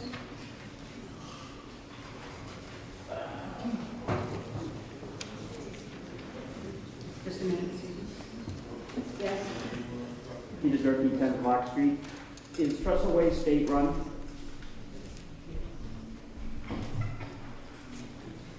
Go ahead. Harry, do you have the simple answer to that? Madam Moderator, my understanding is Trestle Way is a quasi-governmental entity. The land is owned by the town. The housing is owned by the town and the state, to my understanding. Did you ask the state to see if they would pay for this? That was not part of what was presented to me. I don't have the answer to that, Pete. I don't have the answer to that. It was presented as a project to try to save money. I can tell you that right now, the electricity is paid by the town, And this has a buyback of, I believe it's 6 years. Save the money. Thank you. Do we have anyone else who's more of an expert on the housing authority that can clarify that for us? Okay. Okay, good. I was waiting for an answer to my last question, which was, did we have an Is expert here? the electric department providing a subsidy for these LED lights that will be saving electricity? My question is actually for the light department. Okay. Are they going to subsidize? I heard the question. Thank you. Do we have someone from the light department that wishes to answer that question? They left.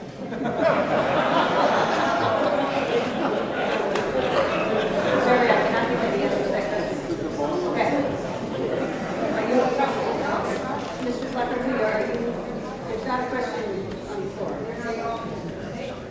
There's nothing you need to address at this point. Okay. Okay. Any other questions on Article C?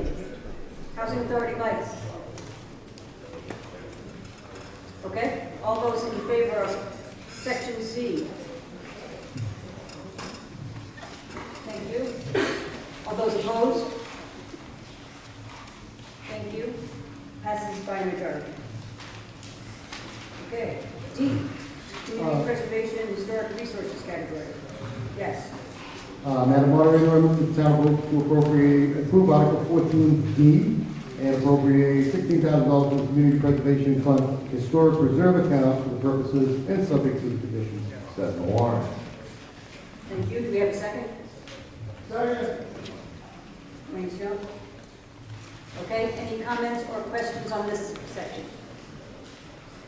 Okay. Seeing none, I'm going to call for a vote on the Historic Resources category. All those in favor? Thank you. All those opposed? Thank you. Passes by majority. Section E, Historic Rockaway Bay Museum Reservation. Mr. Lafreniere. Madam Moderator, I move that the town vote approve Article 14E and appropriate $16,000 from the Community Preservation Fund Historic Reserve Account for the purposes and subject to the conditions set forth in the warrant. Second. Who's that? Louis Harold, 1 Rock Island Avenue. Thank you. Any comments or questions about this one? Okay, I'm going to call for the vote. All those in favor of the Section E, Historic Rockaway Bay Museum Reservation? Thank you. All those opposed? Thank you. Passes by majority. Okay, F. Historic Resources category, Historic Gravestone Preservation at Union Cemetery. Mr. Lafreniere. Madam Moderator, I move that the town vote to approve Article 14F and appropriate $44,000 from the Community Preservation Fund Historic Reserve Account for the purposes and subject to the conditions set forth in the warrant. Thank you. Second? Thank you. Any comments, questions? Yes. Please come to the microphone.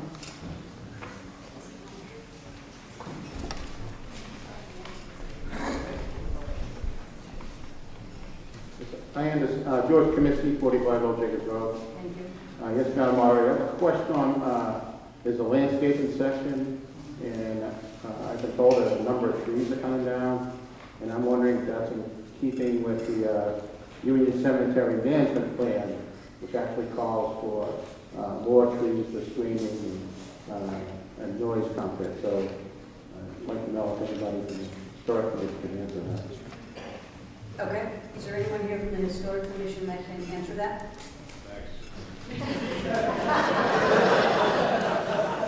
Phil Trapani, 10 Hillside Drive. I chair the Historic Commission. So the answer is yes. There are 3 or 4 large pine trees that are deemed at risk right now of tumbling over. They're huge. They're the first trees that you come in, and they're sitting over about 60 gravestones. If one of those trees falls, it could be pretty catastrophic. So we are going to replace those trees after they're removed. We're going to be working with an arborist, and we're going to be working in conjunction to make sure that we're aligned with the master preservation plan that was created in the previous committees ahead of me. Does that answer your question? Thank you. Okay, any other questions on section F, historic preservation at Union Cemetery? Okay, seeing no questions, I'm going to call for the vote. All those in favor? Thank you. All those opposed? Thank you. Passes by majority. Okay, number G, open space recreational land category, outdoor recreation at the village school. Mr. Lopatulio. Madam Moderator, if you'll hear it, I move that the town vote to approve Article 14G and appropriate $18,797.43 from the Community Preservation Fund Open Space Recreational Land Reserve account and $8,859.57 from the Community Preservation Fund undesignated account for a total amount of $27,657 for the purposes and subject to the conditions set forth in the warrant. Second from Mr. Trill. Yes, please start with your name and address. Michael Winslow, 93 West Main Street. Question for ongoing maintenance of these fields and courts and everything. Has a source of funds for that maintenance and all that work been defined? Thank you. Who could answer that question for us? Mr. Lopatulio? I just want to say that nothing was mentioned like that when this first came into us, as far as maintaining and moving forward. I know that there were many more funds requested for inside facilities with respect to a rec center, and that's all. Sorry. Thank you. Is there anyone here from the school system that could answer that question and clarify?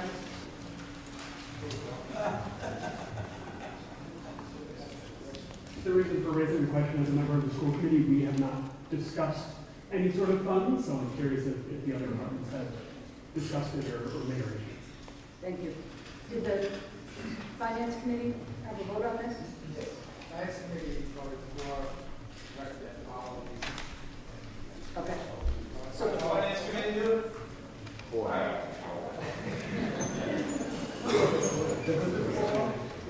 We voted, finance committee voted 4-0 to recommend A through J? I. A through I? Okay, thank you. Okay, so we don't have an answer to the question from the school committee about who's going to pay for the ongoing maintenance of this. Any other comments or questions before I call for the vote? Okay, so we are voting on section C, open space. G, sorry. Oh, sorry. G, we're voting on G. Community preservation, open space, recreational land category. All those in favor? Thank you. All those opposed? Thank you. Passes by majority.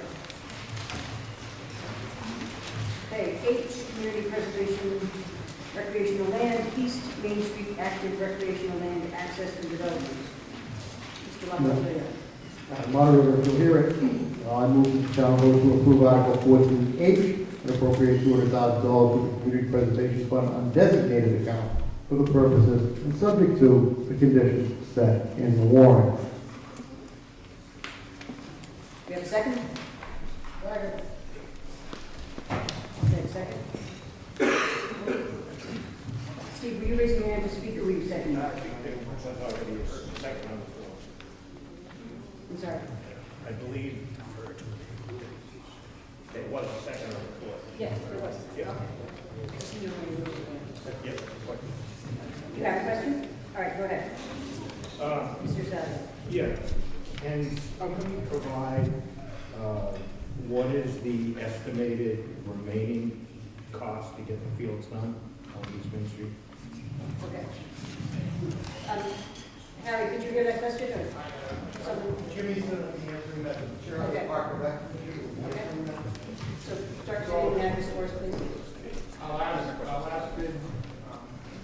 Jim, start with your name and I'm address. sorry, James Cemento, 12 School Street, Georgetown. Thank you. Our last bid was, we accepted bids to do the parking lot, and that was what we considered would open the park.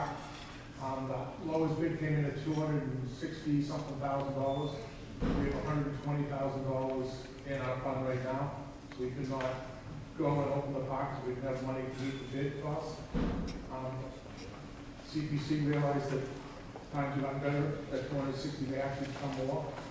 So we're asking for additional funds so we don't go out to bid again. This is the second time we've gone out to bid. Spent $5,000 to $6,000 for bid documents and not to keep the bid awarded because we didn't have the money in the funds. This has been a 7 or 8 year project, so we wanted to make sure we had more money to finish the project to get it open, because it won't be open unless this next big phase is finished. How development costs will over after this? Development costs, this will be it. There will be no more development costs after this money is approved. This will be. The park will be completed, correct? The park will be, we're going back to the planning board to change the order of conditions for to complete the park. There'll be certain sections won't be completed as we originally instructed, because we don't have the money to do it. And right now, we've got 3/4 of the park ready to be used, but we can't open the park until the park is finished. So this becomes the most, instead of waiting another 4 or 5 years to open a park, that's 2/3 done, the most prudent thing is to get enough time to open it and then continue on that agenda over the next 20 years. Thank you. Okay, any other questions or comments on East Main Street active recreational land access? Yes. Peter Durkee, 10 Clark Street. Do you need money to pave the parking lot, or does it just need to be graded? I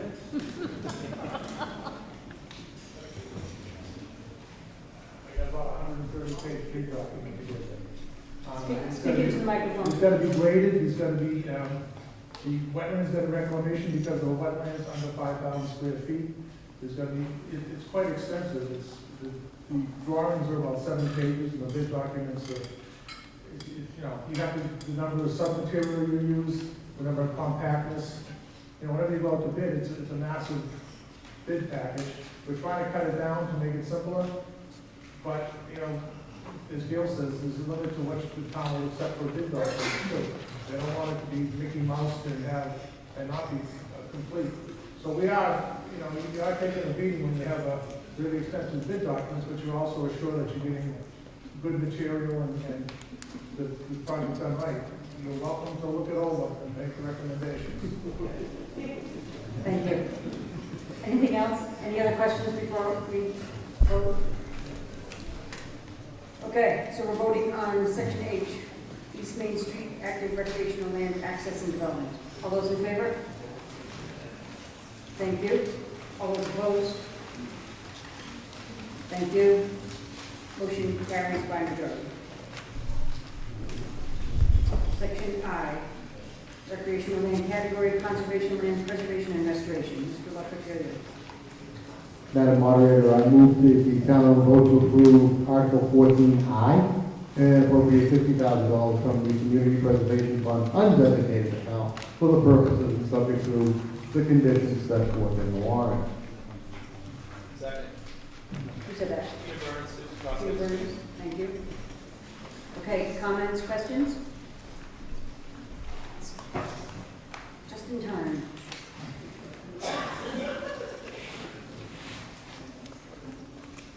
I would like to move to add to this motion that it is the recommendation of town meeting that the Conservation Commission permit hunting on said Lufkinswood property. So are you making an amendment to the motion? Allow hunting, to recommend to the Conservation Commission to allow hunting on Lufkinswood property.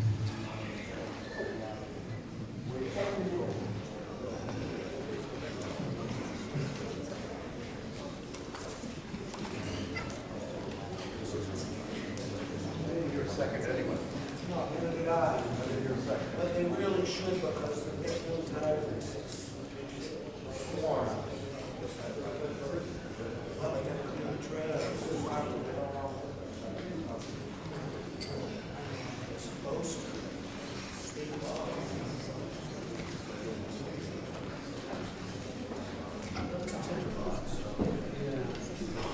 Madam Moderator, may I ask if there was a second heard to that? Okay, excuse me, before you start. We didn't have a second on Mr. Epstein's amendment to add the requirement that they and allow hunting. A recommendation to the A conservation. recommendation. We do not have a second on that. Okay, not hearing a second, I'm going to go back to the article. Mr. Lucker, were you going to say something? We're not discussing hunting. No. Okay, thank you. All right, you ready to vote? Okay. No other comments or questions? I'm going to call for the vote. Okay, so we're voting on section I, as you see it in the warrant, and you heard the motion read. Conservation, land preservation, and restoration. All those in favor? Thank you. All those opposed? Thank you. Passes by majority. Okay. Section J, community written preservation of open space, recreational land category, Rowley Landing preservation.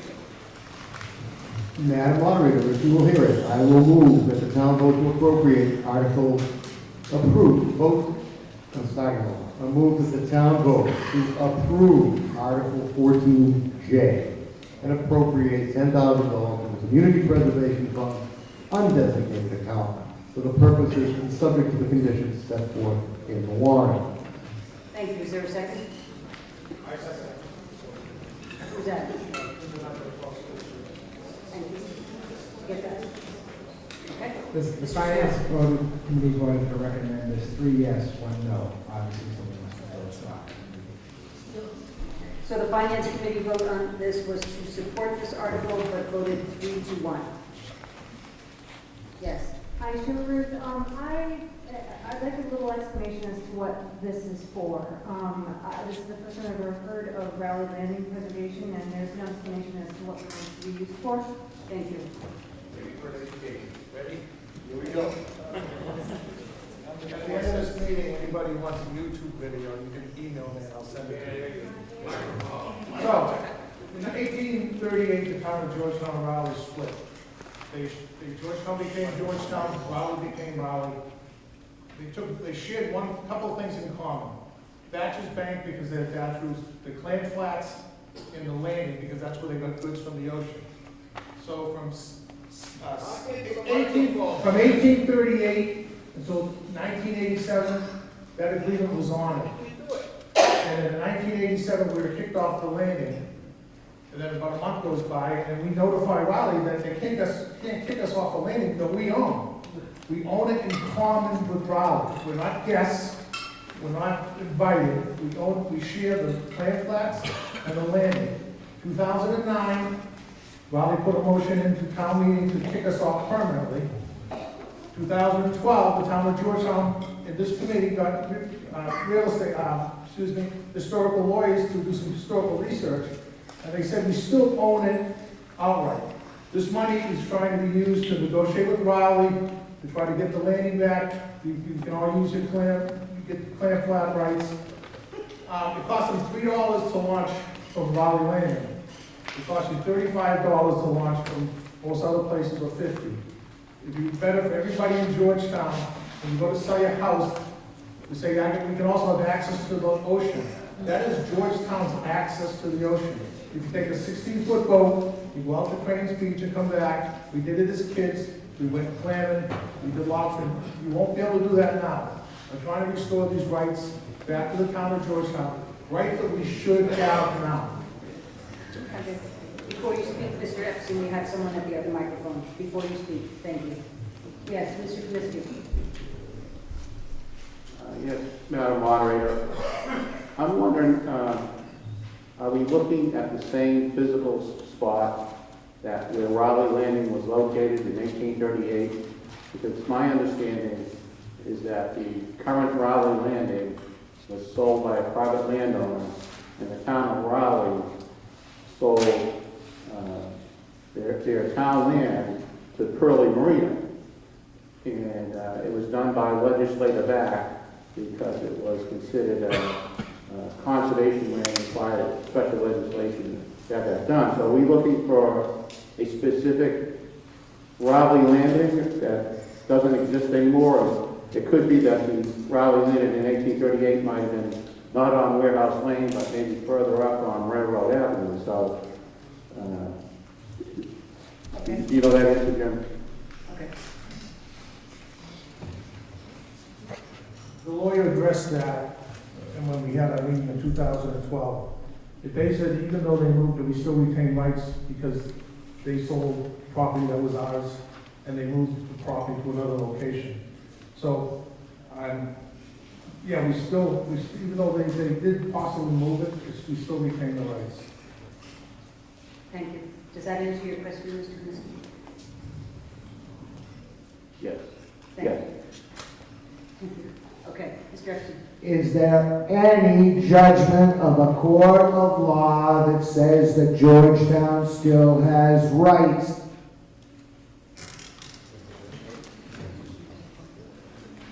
The act of incorporation has to be changed by state legislators. There's no judgment that says we don't. The only thing that was put forth to the town of Raleigh was their assertion in 2009 that the property was the sole benefit of Raleigh. But you cannot take adverse possession from a town you can only take it from a person. Mr. Epstein. So there is no judgment confirming that Georgetown still has rights. Is that correct? The act of incorporation says we have rights. Excuse me. Now it's argument.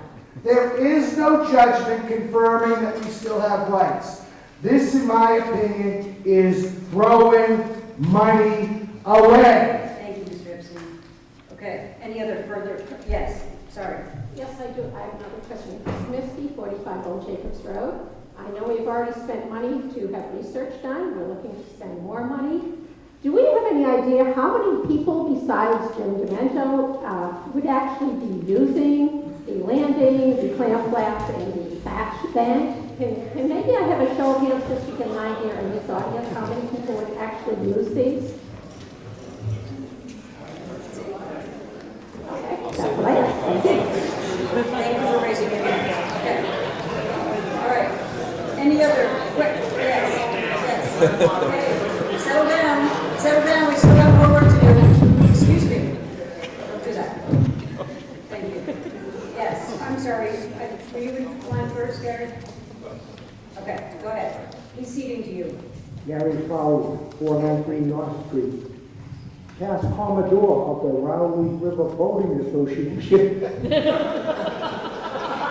I use the place. Thank you. I have to pay right now. I've always had to pay. Much of what Jim said is correct. If you live in Rowley, I believe it's probably a $50 launching fee. If you go to Burley Marina, it's a $25 each time. That's $50 a year for Rowley. $25 each time. But I will tell you that it is a beautiful place. It's a great place to go boating. It's a great place to go fishing. It's a great place to go clamming and take the kids out. And if we could get our rights back there, it would just be a wonderful thing. If you're not a boater, I can understand you're perhaps not that interested in it. But I've been boating that area since I was, I think, with a small boat, and since I was probably a teenager. So. Thank you. Okay, yes, sir. Dan Perkins, 9 Noise Road. I just wanted to add that at this point, Georgetown residents are not allowed to use the ramp. I've tried to purchase a sticker, and I've brought up the historical facts, and they don't really care. You can currently purchase a non-resident flamming license for $200 a year, which, by the way, is 5 times what a Raleigh resident pays. So at this point, is this $10,000 going to be used strictly for legal litigation, or is there something else that's attached to it? Okay, that's the question. Who has the answer? Madam Moderator, I believe this, in response to that question and in response to a question that was asked earlier about rulings from a judge, I don't believe this has ever gone to court. Right, There the has never question, been a judge that says right, that. the question he asked is the $10,000 going to be spent just on legal fees? correct? Was that your question? Thank you. Yes. And that's Do we the have an question- answer to that? That's the question that needs to be answered by the Board of Selectmen, who has control of town council. But this will give them $10,000 to pay town council with for that purpose. Madam Moderator, Just a minute. my question might lead into that question for the board. Okay. What I want to know is, what are the deliverables for this? Is it to have the selectmen file a lawsuit on behalf of the town? And in that case, this acts as a grant. There are deliverables, and there are actions, and there are support letters. The selectmen sign on to a support letter saying, yes, if we get this funding, we will go to court. But I have to remind people that this isn't a good-natured dispute over a cannon. A lawsuit is a hostile action against another town. And we share a lot of things with Raleigh. Town officials have relationships with Raleigh. Our public safety work hand in hand with Raleigh Public Safety. Our sports teams, our nonprofits, we share worship services. So this isn't a joke. This is something that will create a lot of animosity in town. And we have to ask this question, is it worth it? Thank you. Madam Moderator, call to move the question, please. Remove the question, please. I was already, So, You need a second. so we're being asked to move the question? So we need a second on that? I think the motion is out of order, as the motion is not the motion to continue, but this entire motion is improperly written, and it actually has no subject. Madam Moderator, can we move the question, please? Just a minute.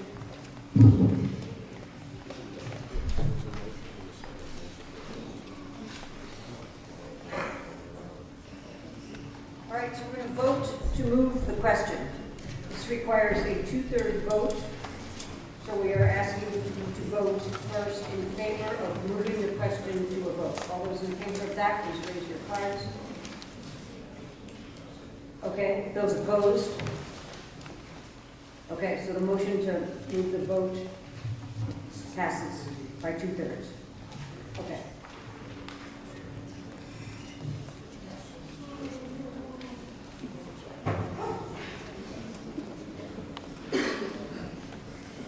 Point of order. Yes, Mr. Epstein. This motion proposes to be preserving Rowley Landing, which is land that is located in another jurisdiction. How can our Community Preservation Act funds be used to... It's been moved. It's an improper motion. We shouldn't even vote on it. Mr. Epstein. And council knows it. Mr. Epstein, you don't need to raise your voice. We can hear you fine with the microphone. Okay. Part of the process, for those of you not familiar with this, all of the articles and the motions are reviewed by town council before we come to town meeting. That being said, give me a moment.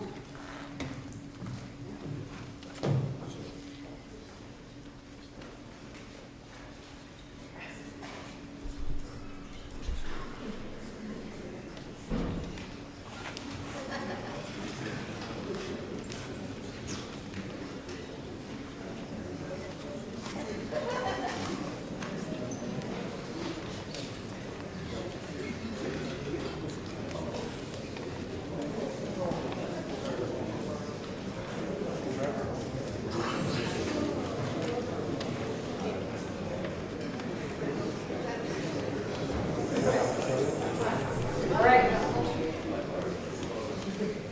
The answer is, this is a project that's approved by the CPC. Town council has reviewed it. They do not control the CPC or mandate what CPC does. They simply approve the project as the articles and the motions that get put onto town meeting warrant. So that being said, and the vote being called, we are now going to vote on this section on preserving Rowley Landing. And this is a majority vote, correct? You're still majority votes? Okay. So all those in favor of section J, preserving rather than ending. Okay, thank you. All those opposed? Okay, passes by majority. Thank you. Okay, we're now on Article 15, Chapel Hill Road acceptance. Yes. Madam Moderator, if you'll hear it, I move to approve Article 15 as printed in the warrant. Okay, and are you here representing the planning board? My apologies, Madam Moderator, I rise as a member of the planning board. Thank you. Okay. Second? Okay. And did the finance committee take a position on this? Finance committee recommended this. You recommend this support? Recommended. Okay, thank you. Okay, any comments or questions about the Chapel Hill Road street acceptance? Anything the town planner wants to say about this before we vote? Madam Chairman, this is recommended by the planning board unanimously.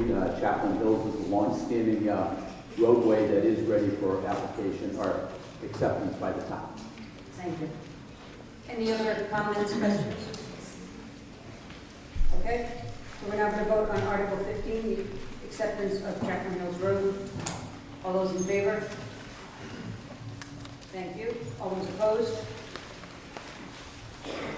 Thank you. Motion passes unanimously. Okay, Article 16. Reducing the speed limit to 25 miles an hour. This is being presented by... Madam Moderator, move to approve Article 17 as printed in the warrant. Oh, 16, my apologies. Thank you. Do we have a second? Oh, wait a minute. We're on 16. I'm sorry, the motion's wrong, so if I can say that. Yep. Yeah, so move to approve Article 16 as printed in the warrant. Thank you. Do we have a second? Second, Dave, please. Thank you. Okay. Comments, questions? Yes, Chief Cudmore? Yes, Don Cudmore, 169 on Nelson Street, your police chief.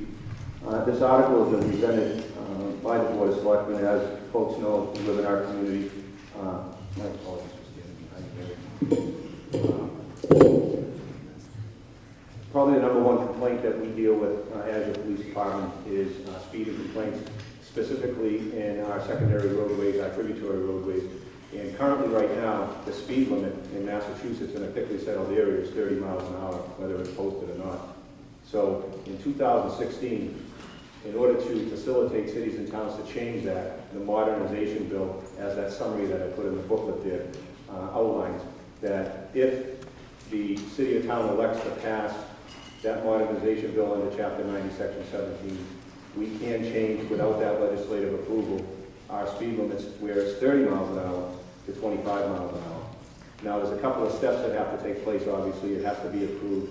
Secondly, we currently have right now 8 roadways, both in and out of the community, that will not be affected by it. Obviously, North Street, Andover Street, Central Street, East and West Main Street. Those speed limits, as you can see, they vary as fast as 50 miles an hour down to 25 miles an hour when you get to the center of Georgetown. Those speed limits cannot be changed without legislative approval. This bill will allow us to change only our thickly settled areas. So we will have to post our community, 18 entries and egresses in our community, and you've probably seen it in other communities, whereas unless it's posted otherwise, which we have several in Georgetown, the speed limit in Georgetown in thickly settled areas would be 25 miles an hour. And if you live on roads like Hamilton Terrace, Lakeshore Drive, Beverly Drive, Taylor Street, Jewett Street, Tenney Street, Pond Street, Warren Street, I probably have 20 that are continually quality of life issues for people. So it allows us to be able to enforce a lower speed limit, but not on our main roadways. For instance, when you come off 95, the divided overpass is 50 miles an hour. It goes down to 40, and then we have folks that live on East Main Street that endure that speed, and you can see we put up some signage in an attempt to try to slow the traffic down to a regulated speed limit of 35, although it is a thickly settled area. But you take the roadways, our tributary ways, a speed limit of 30 miles an hour in some of our neighborhoods are just unacceptable, and it's a quality of life issue for our residents. So that's the mission. It's complicated to a point. I mean, we're going to have to delineate speed limits in our community to determine with the DOT, and I've already spoken with them, District 4, the district manager. We will be able to delineate thickly settled versus not thickly settled outside business districts. Currently, right now, there's probably 25 different speed limits in the community. So, but in the end, if we want to try to change the speed limit in a residential area right now, we have to go through a legislative process. There's about a 40-page document that you have to complete, includes traffic studies. You have to do roadway examinations, speed limit configurations with the state, and then they have to actually adopt it at the legislative level. This board cannot do it. That's the reason for the answer. Thank you. And did the Finance Committee vote on this? The Finance Committee voted not to recommend this article. Zero.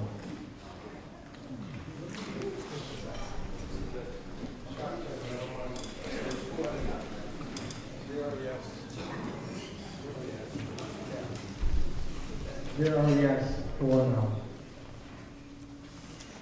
Okay, and can you give us an explanation of why the Finance Committee did not support this article? You have to go to the microphone. This was presented to the Finance Committee in our meeting, and we really didn't have anything more than just a written statement here. We had some questions, and so we didn't, there was nobody there to tell us anything about it. So we didn't read it. So you didn't support it because of lack of information? Is that what you're saying? Okay. And my memory is as presented, it was to make the town a 25 mile per hour unless otherwise posted. And that is not what the warrant article actually says. The warrant article is actually simply accepting the law.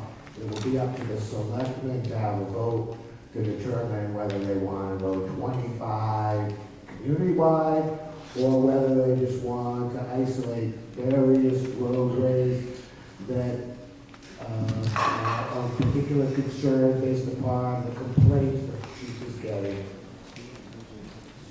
Madam Moderator. Otherwise, they won't necessarily make all of North Street 25 miles per hour when it's thickly settled. Okay. We cannot touch North Street. North Street is specially regulated at 35. That's one of the 8 that's been adopted since 1970. That's a state highway now? It doesn't. It's not about being a state highway. It's been legislatively adopted through Chapter 90, Section 18 through the state. Town of Georgetown back in 1970 did a study, and although it's thickly settled, the state allowed the speed limit to be greater than 30, as is on portions of Andover Street, Central Street, East Main, and West Main. We do have thickly settled areas where the speed limit is greater than 30. What this allows for is, currently right now, if the 20 neighborhoods that come before the Board of Selectmen want to lower their speed limit from 30 to 25 or even to 20 through special regulation, we have to do traffic studies and all of those things that I had mentioned before. What this allows the board to do is adopt a town-wide thickly settled speed limit and not touch anything else. Thank you. Yes. If I may, I certainly would have come to the Finance and Advisory Committee meeting and explained the article. It is confusing a lot of folks that have questions. Thank you. Then it is what I thought. It's not your turn. There's someone else waiting. Go ahead, Chief Bishop. Just keep in mind, as we're all aware, is in our state, the state routes that go through this town, between 4 and 6 p.m. on a daily basis, they back up. Andover Street, Central Street, being well aware of it. Which in turn, when you have people that are in a hurry, they'll seek alternate routes. And if they're in a hurry, they're going to go through these thickly settled areas at a high rate of speed. So it becomes a safety issue, and as the chief alluded to, a quality issue as well in these neighborhoods. So it's something that as you form an opinion whether to approve this or not, just keep that in the back of your mind. You know, you look at Jackson, Kenny, Ballpate Road. You know, we've had a couple of good wrecks on Kenny alone, especially on that back corner, still and electric. So just kind of food for thought as you look through what they do for not approve this. Thank you, Chief. Then, if I understood the Chief Moderator, I'm asking him to equally stated. So except for North Street, which has a special 35, the rest of the town would be 25 unless otherwise posted if it's thickly settled. If it's thickly settled, therefore, all of West Street down to the houses just before the fields would be thickly, I'm asking a question, would be thickly settled and the speed limit would be 25. That's my question. Would West Street from Andover Street to just before the soccer fields be 25 miles per hour, or would it remain 30 miles per hour? Okay, I believe that you said there's a series of streets that are accepted, correct? Right. I'll answer Mr. Epstein's question with regard to West Street. We would take West Street, we would have to determine the portions of it that are thickly settled by definition, by statutory definition. We then in turn would be able to determine that it's a 25-mile-an-hour speed limit. Quite frankly, with the soccer fields there, maybe we would be able to file special legislation so that we can slow the traffic down. Right now it's posted, unposted 30. So to answer your question, we would examine the roadway to determine which parts and portions are thickly settled and which are not. If I may add, Madam Moderator, I didn't want to list the streets, but it's not just North Street. Currently right now, North Street's both directions, East Main Street both directions, Andover Street both directions, West Main Street both directions, and portions of Central Street where the speed limit varies both differently out of town and in town, depending on which direction you're flowing, and those will remain unchanged. Those are statutorily regulated by the Commonwealth. We cannot change them as a community. Thank you. And a question for you, Chief. Is the process going to be for each neighborhood that wishes to lower their speed limit to come to the police department and or the board of selectmen and request that? No, ma'am, that's the purpose of us being able to pass this modernization bill and opt in, because currently right now, all of those neighborhoods that I described would have to file, through our board of selectmen, we would have to file legislative approval to lower those speed limits. We have filed in the past in communities, in neighborhoods in our community, and unfortunately the state actually raised the speed limit in some portions. Prior to the 1999 filing for the town of Georgetown, Andover Street was 35 miles an hour after the business district, all the way to the former VFW. It now has delineations all the way up to 45, because that's what was adopted in 1970. Thank you. Yes. Madam Moderator, myself, Name and address, please. David Twist, 19 Lakeshore Drive. This came up, myself, gentleman over there, Ryan Martin, and 20 other neighbors from our Lakeshore neighborhood presented this to the Board of Selectmen several months back. Okay. The reason wasn't to reduce speeds throughout town. We realize that's not possible, nor is it prudent. The purpose was to create a safer environment for the children that stand at bus stops, the people that come around corners like West Street, or the corner at Lakeshore, or the corners at Bailey. These are cut-through streets in the morning for people traveling from New Hampshire to wherever they're going. They speed through our roads at 40+ miles per hour. I have small children, many of you do too. We want to prevent any undue harm. Thank you. Yes. Name and address, please. Ryan Martin, 22 Lakeshore Drive. You kind of stole my thunder there, cut me line over there. I don't know if anybody saw that. But I first want to take a couple minutes to thank Chief for doing all the research on this. Myself and Dave and some others in our neighborhood, we're really passionate about, speeding in our neighborhoods, and, Chief has educated us as well as everybody else here. So I'd first like to ask a question. Somebody asked, what's the vote of the financial committee? What's the vote of the financial committee? I keep on hearing this. It's my first time at a town meeting. I'd like to ask a question. Was Chief Cudmore clearly the most knowledgeable person on this subject at that financial meeting?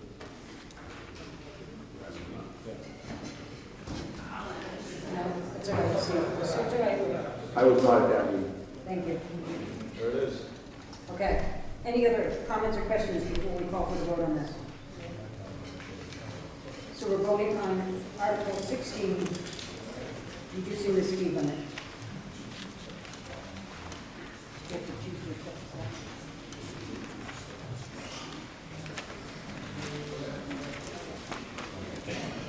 Okay, clarification. We're actually voting to accept the statute that allows us to do this.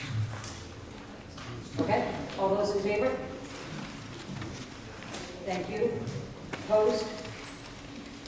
Thank you. Passes by vote. Okay, moving on to Article 17, amendment to zoning bylaws. And because they're zoning bylaws, they're going to be a 2/3 vote.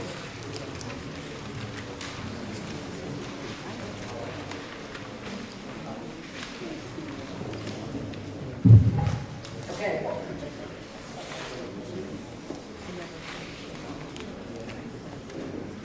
Got it, thank you. Okay, Mr. Armitage. Madam Moderator, if you'll hear it, I'm Harry Locatilia, Planning Board. I move to approve Article 17 as printed in the warrant. Thank you. Do you have a second? Second, Bob. Did you get that? Second, Bob. Okay, and we need a report from the planning board on this? Just very briefly, Madam Moderator, we're just cleaning up some definitions. If you take a moment to read it, essentially right now, the definition of building has a restriction of height in it. And we thought, in conjunction with the building inspector, that building height would be a better place for that to be. Okay, thank you. Did the planning board take a specific vote on this? Yes, we did. I remember, if I'm not mistaken, John, correctly, I believe it was unanimous. Thank you. That's correct. Thank you. Okay. Any other comments or questions about changing this language? So remember, this is a zoning article, therefore it requires a 2/3 vote to pass. So all those in favor of Article 17? Thank you. All those opposed? Thank you. Passes by 2/3. Article 18, also amendments to the zoning bylaws. Mr. Lacapella. Madam Moderator, I move to approve Article 18 as printed in the warrant. Thank you. Do we have a second? Do we have a second? I'm sorry. Okay, we need a report from the planning board. Madam Moderator, this was discussed and voted after a public hearing, as was the last one. I was negligent in pointing that out. I should have pointed out the last one because they're zoning members. The planning board voted, again, John, if I'm not mistaken, to endorse it unanimously. And in particular, there's just one change that is proposed within the existing marijuana business overlay district bylaw, and that has to do with section I, separation. So can you tell us what the vote was from the planning board? It was unanimous. Okay, then what you're saying about you're just clarifying that there's one change. Yes, there's one change having to do with section I, which is separation. Okay, thank you. Do you need any further clarification? I did. Yes, Mr. Sadler? Yes.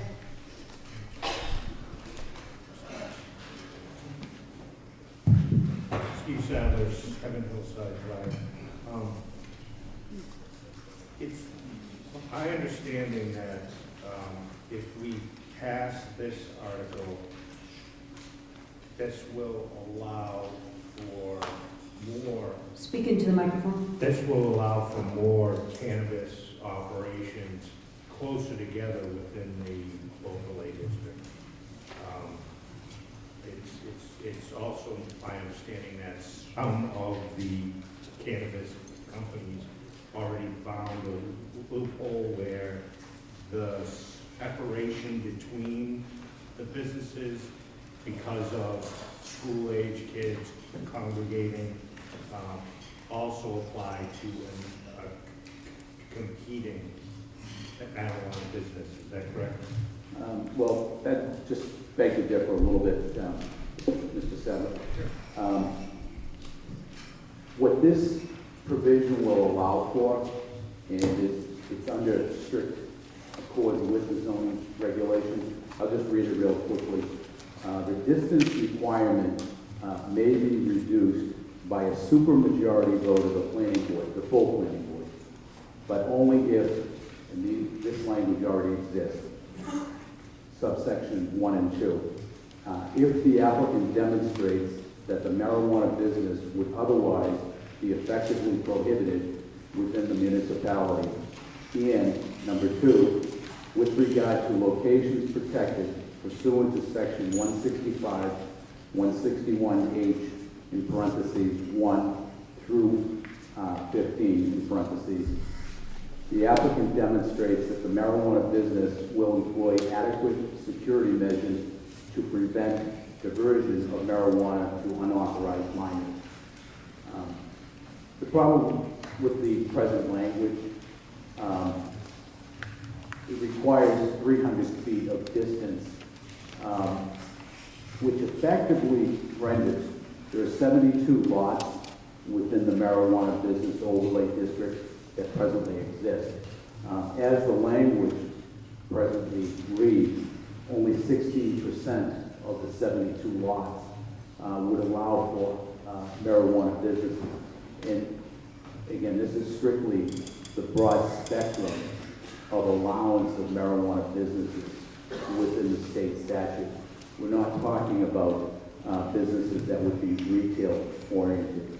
I believe tonight we're going to be deciding on that particular issue. There is a proposal for one retailer.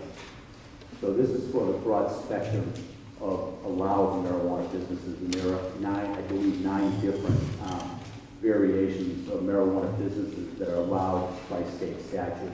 And they would have the right to apply to those businesses. And the planning board, if this language is to pass tonight, would have the allowance to waive the 300 foot, as long as it feels comfortable, and that would be by 2/3 supermajority vote of the full board, handling each application with that manner, relative to whether or not they're going to waive the difference. And just to clarify, this would allow for, if passed, this language would allow for 55% of the 72 lots. Got to take into consideration also within the overlay district, many of the lots are, have wetland challenges. So, you know, most of those 72 lots are really very limited in developability. Thank you. If I could follow up. If I could follow up with that. Okay. So currently, if two, say, cultivation, Speaking to the microphone. cultivation, if two cultivation facilities now would want to establish businesses within 300 feet of each other, you can't do that under the present zoning, is that correct? That's correct. Okay. That language isn't changing. This is just the buffer zone relative to those uses that are prohibited.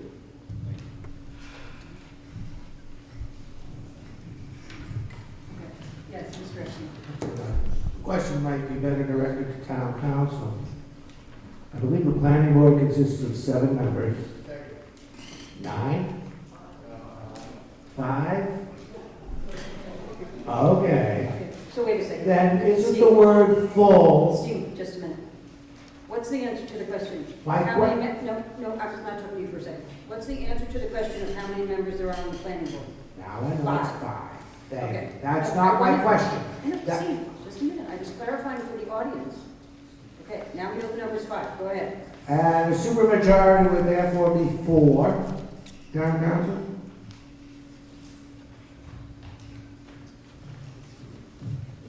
Madam Moderator, in response to the question, yes, it would be, a supermajority would be 4 votes. And if only 4 people show up for the meeting, it would require unanimity of the 4 that were there. That is correct. It does not Is it the change. word full then superfluous? I think it's used to distinguish between a quorum of members present and the full body, which is what's required in this instance for a special permit. Thank you, Town Council. Okay, any other questions before we call for the vote on that? Point of information. Oh, yes, I'm sorry. On numerous things. Elizabeth Media, 17 Trestle Way. Thank you. On page 16, the Mass General chapter talks about retail establishments, and they call it recreational. Can a retail establishment also be medical?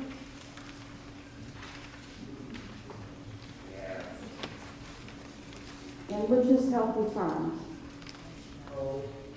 Both? Is that right? Okay. It says, to allow the town, this is page 16, about halfway down. Can you hear me? Okay. Town council summary, blah, blah, blah, allows the town to adopt the number of adult use recreational marijuana retail establishments within the town. Okay? Can I interrupt you for a second? Which article is it you think you're looking at there? I'm not looking at an article, I'm looking at town council summary under the, it says, chapter 91 marijuana retailers. Okay. Okay, now I'm going over That's not the article that we're on. right. I'm going, but I don't think that's going to come up, is it? Well, anyway, we're coming over to here, and we're talking about... Let me stop you for a minute. I believe that you're talking about information that is not relevant to the article that's currently before town meeting. Well, I'm trying to differentiate between what it says about marijuana retail establishments and what's under Article 19, which is adult use marijuana retailers. Yes, but we're not on Article 19 yet. We will answer that question when we get to Article 19. We're on Article 18. We're still on the zoning bylaw. Okay. I'll say thanks. Thank you, but we will call on you for the next one. Okay, thank you. Is this about the zoning bylaw? Yes, okay. Please start with your name and address. Eileen McLaughlin, White Pine Drive. I don't know if the rest of you are as confused as I am about this particular article. We've had a lot of discussion. Are we talking about reducing 300 feet and reducing that only by the act of a supermajority of the planning board, which would be 4 people? And then you go to the back of it, and when you read on number 2, it says the applicant can only get this by the supermajority if you demonstrate that the marijuana business will employ adequate security measures to prevent diversion of marijuana to unauthorized environments. What are we talking about here? Do you really want to reduce this by 300 feet as long as it's security so kids can't get some? Okay, thank you. Is that what we're doing, is reducing by 300 feet? Is that the simple thing by a majority of these? Okay, thank you. Let him answer the question. Thank you. Go ahead. Go ahead. Madam Moderator, if I could try to attempt to answer the question. Right now, we have a district where allegedly the district is for use of marijuana businesses. Remember that this whole district evolved from the medical marijuana, and what we've done here is this is a law, a bylaw that's in evolution. One of the things when we found out recently is that there is a prohibition, 300-foot prohibition from property line to property line. When we took a very close look at the marijuana district, the town planner recognized that about 75% of the parcels that are within the district simply cannot be used for the stated purpose because of this 300-foot property line to property line prohibition. This is a way to allow for that property line to property line prohibition to be looked at on a case-by-case basis through special permit, where you must have at least 4 members of the board in total agreement that it should be waived. And under those circumstances, I feel comfortable that the board will look at these as on a case-by-case basis and make a good determination. The way it stands right now, if you're the, and I understand what the selectmen are up against, because I know there's been a number of folks that have been trying to get host agreements. I cannot blame those businesses for trying to get host agreements as quickly as possible, because the way it stands right now, if you're the first parcel to get a permit, then you can crowd out 300 feet on either side of you, all the rest of the businesses. It's a nice way to come in, because that's just the way that this is written now. Tonight, if you change it, if you vote yes on this, that will be changed. You could actually have two businesses side by side. Right now, you can, if you're on a lake lot in the street, you can keep the whole street empty. Okay, thank you. You don't crowd all the businesses. Yes. So I guess I'm just looking for, John Kimball. Start with your name and address. Jonathan Kimball, 28 Summer Street. I guess this is, and I think you just clarified it, but it's 300 feet, it's still all in the same zone, which is over by 95. Correct. We're not talking moving closer to schools than we're already allowing. Correct. It's That's just right. property line. Still in the overlay district. All right, so Thank you very much. That's it. All right.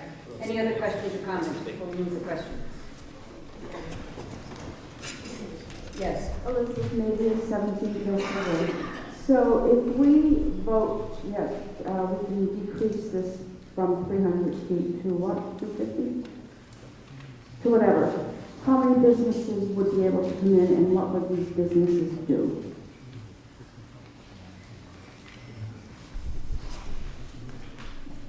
Again, within the, Madam Chairman, again, within the overlay district, there are a total of 72 lots. Many of those are already developed with various businesses. Many of the lots have environmental challenges because there's so much wetland in that particular area of town. But it does provide, this change does provide for, say, the appropriate use that the bylaw has already been passed. Without this being passed, it's a very limited amount of land that could actually be used for the intended purpose. And it just helps to clarify that each use still needs a special permit issued by the planning board. Each use requires a site plan approval. Each use requires a host agreement approved by the Board of Selectmen, and each use has to be permitted by the state also. Thank you. I understand all that, but if all that were to take place and every applicant was approved, how many marijuana businesses could come into this area? I'm not sure there's a way to answer that question. Go ahead. Yeah, there is no definitive way to answer that question, just like it's an industrial zone. It's an overlay district that the underlying district is industrial. There are a multitude of uses that are allowed within an industrial zone. It doesn't mean 100% of the uses are going to be industrial. They could be, well, not retail, but they could be various commercial uses, all allowed within the zoning ordinance. You know, we've had so much discussion on this, and this particular, call it an industry, is just emerging. A lot of it is new. You know, we're still in the inception years of this whole industry coming about, and nobody knows really where it's all going to land. But, you know, as far as Georgetown is concerned, I think the town has handled it in an informed fashion, and the people of the town voted in favor of the state statute. And we're progressing forward with it as consciously as we can, knowing that you know, a lot of people are counting on us to make sure that we're doing the right thing at all times. Not only the planning board, but the Board of Selectmen, police chief. You know, everybody is handling this particular emergent industry as responsible as possible, and making sure that no one, to the extent possible, will end up being harmed. Thank you. I'm sorry to be a pain. I'm not here for me, I'm here for my great-grandchildren and my great-great-grandchildren. You say there are, what, 70 how many lots? 72 lots. So if we agree to this, it's possible that 72 businesses could come in. And what would these businesses do if they're a marijuana business? I understand they can't sell retail, but what can they do? Thank you. We're going to answer this question one more time, and then we're going to go on. Go ahead. And, you know, I would, an estimate of the 72 lots, half of them are really undevelopable. They're too small. I'm just counting every one, but they're too small to do anything with. Many of them just are so hampered by wetlands that, you know, there's a lot of restriction with the potential use. And what was the question? Well, yeah. Well, they can cultivate. We're right now, we have a petition before us for a liquid-based marijuana product that's being, it's before the planning board for a special permit right now. They could have bakery goods as one of their businesses. A lot of this stuff is really grow-oriented, but again, retail is very limited. These are all wholesale operations, and all likelihood, the vast majority of uses would be wholesale in nature, not accessible to the general public, but highly regulated, and you know, minimal traffic involved with these grow processes and these other manufacturing processes that are associated with it. One of the discussions we had, a lot of marijuana today has research involved with it, medicinal research and just overall scientific research. You know, we're looking at the potential for, you know, Georgetown actually becoming possibly at the forefront of all of that research as a potential, which would be phenomenal. You know, I've used an example. Silicon Valley started one day in a garage.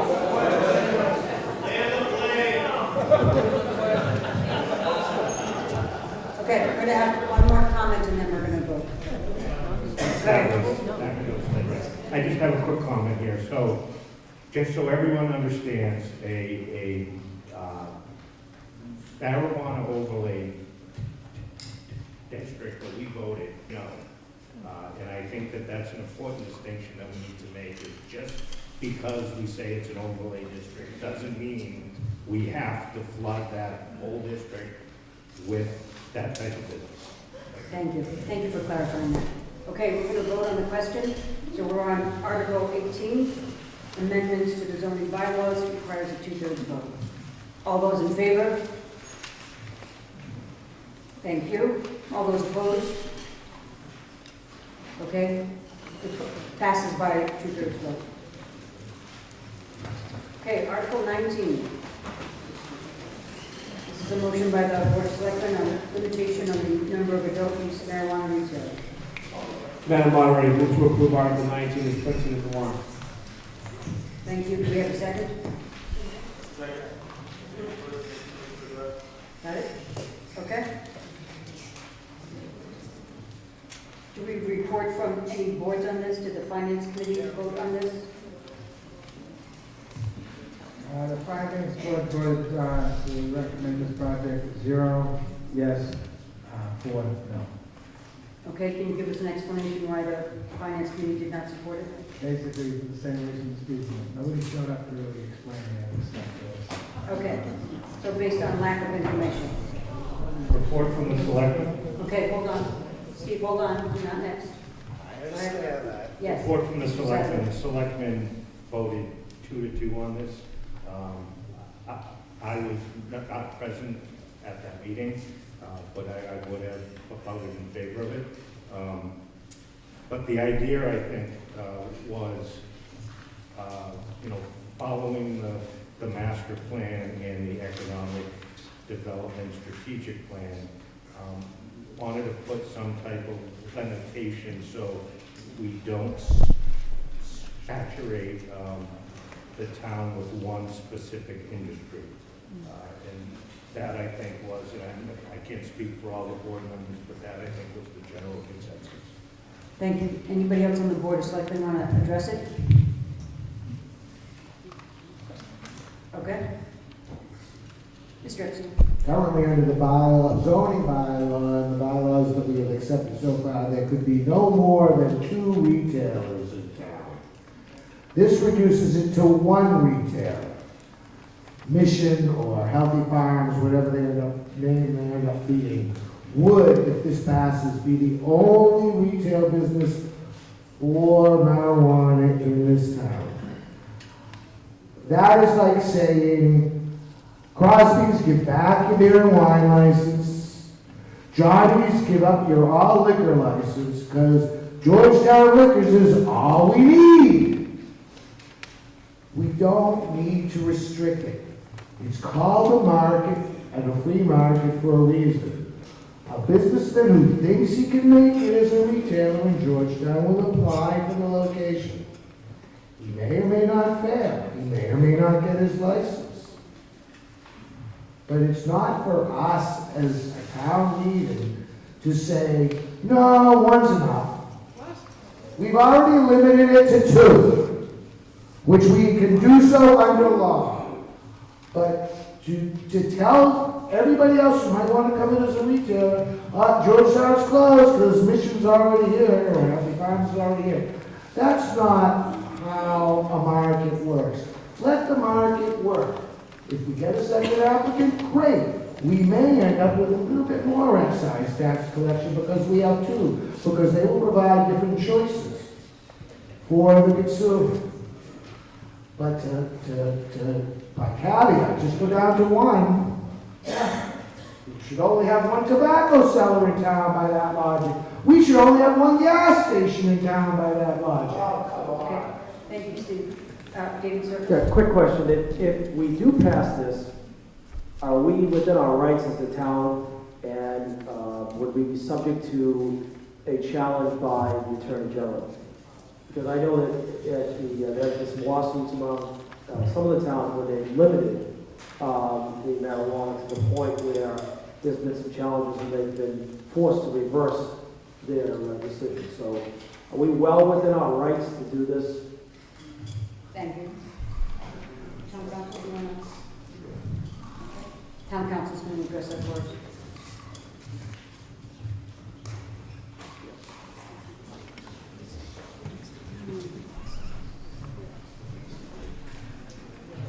Thank you, Madam Moderator. In response to the question, it's not really a straight yes or no answer, unfortunately. So the statute that authorized the retail sale of recreational marijuana has a provision in it that allows towns to limit the number of retail licenses based on the number of alcohol package store licenses that have been issued.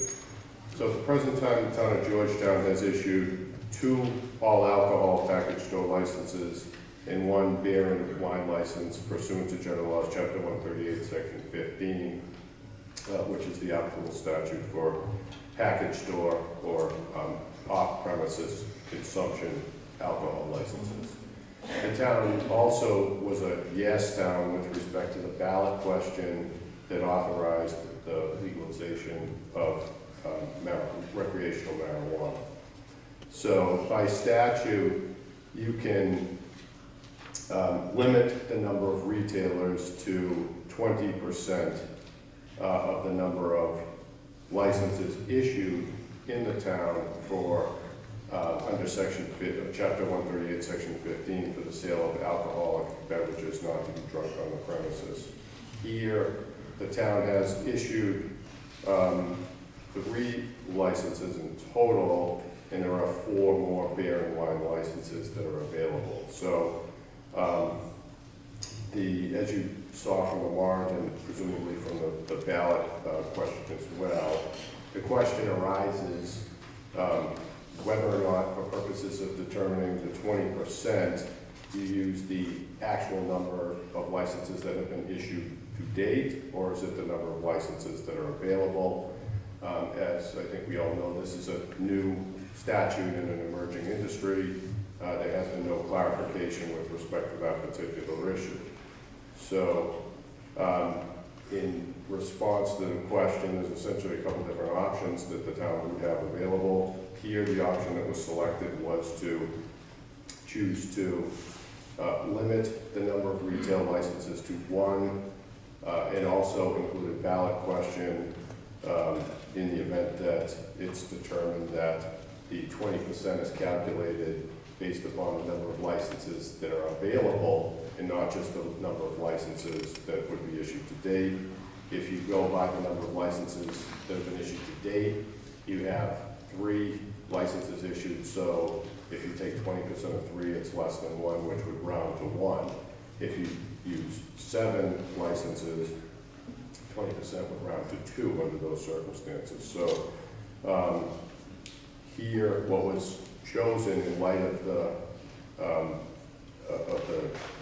lack of clarity with respect to this statutory provision was to include a ballot question to authorize this limitation in light of the fact that the town was a yes town, as well as to adopt the bylaw that you see here in Article 19. So I hope that kind of clarified it, but unfortunately it's an area where there's not a lot of clarity yet.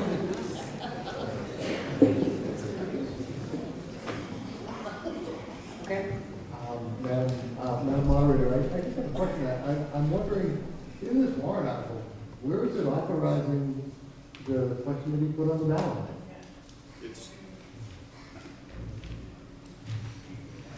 Madam Moderator, in response to that, it's not in the warrant article, nor does it have to be.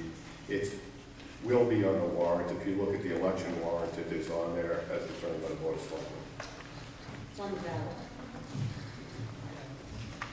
We're not voting to put it on the ballot, it's on the ballot. That's correct, yes. Okay, yes. Elizabeth Mayhew, 17 Crystal Lane. Madam Moderator, once again, if we vote for this article, it will limit the number of retailers, that's people who can sell marijuana in Georgetown, to 1 or maybe 3, maybe, I'm not sure. Okay. If this article passes, it would be limited to 1. Well, I thought that 20% thing was a state thing, That's so what that he would was explaining. override. He was explaining the context to the article and why there is 1. If this passes, we would be limited to 1. Could this override what the state is saying about 20%? Yes. Yes, we can limit it to 1. Is that your question? Okay. And if we don't, if we vote no for this Article 19, we already have, what, 3, maybe 7 applications? No, those, we would be limited to 2 based on the interpretation of the law, which isn't clear yet, based on how many alcohol licenses we have. So if we vote in favor of this, it would be limited to 1. If we don't vote in favor of this, it's probably... Okay. Does that answer your question? Say it again. Would it be limited to 2 or to as many applications that are approved? Are you saying... I thought the state stuff would override the town stuff. That's why I'm here. No. Right? No. Okay. Thank you. Thank you. Yes, Mr. Treviani. So, this is a pretty new industry for us here in Massachusetts. And I know there's been some other states that have been pretty visible and transparent of how well or how not well those are going. I can tell you, I went out to the Leicester recreational marijuana facility just to check the premises. It was chaos. It was like Disney World for adults there, and it's going to be chaos here when it first opens up. And I will tell you that we don't risk anything by limiting it to 1 at this point, seeing how it works out. And we can always come back to the ballot a year or 2 after this works out and remove that provision and add another medical retail marijuana facility.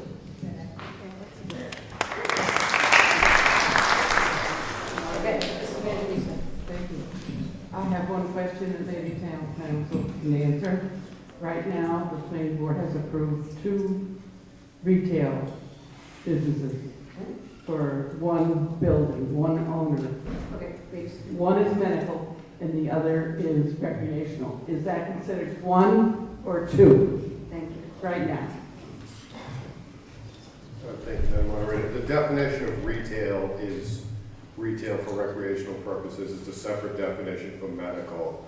This warrant article is proposing to limit retail, which would be for adult use marijuana, which is different than medical. Thank you. Yes. Hi, procedural question more than anything. What's the difference between tonight's vote and the vote on the ballot? And what if they don't agree?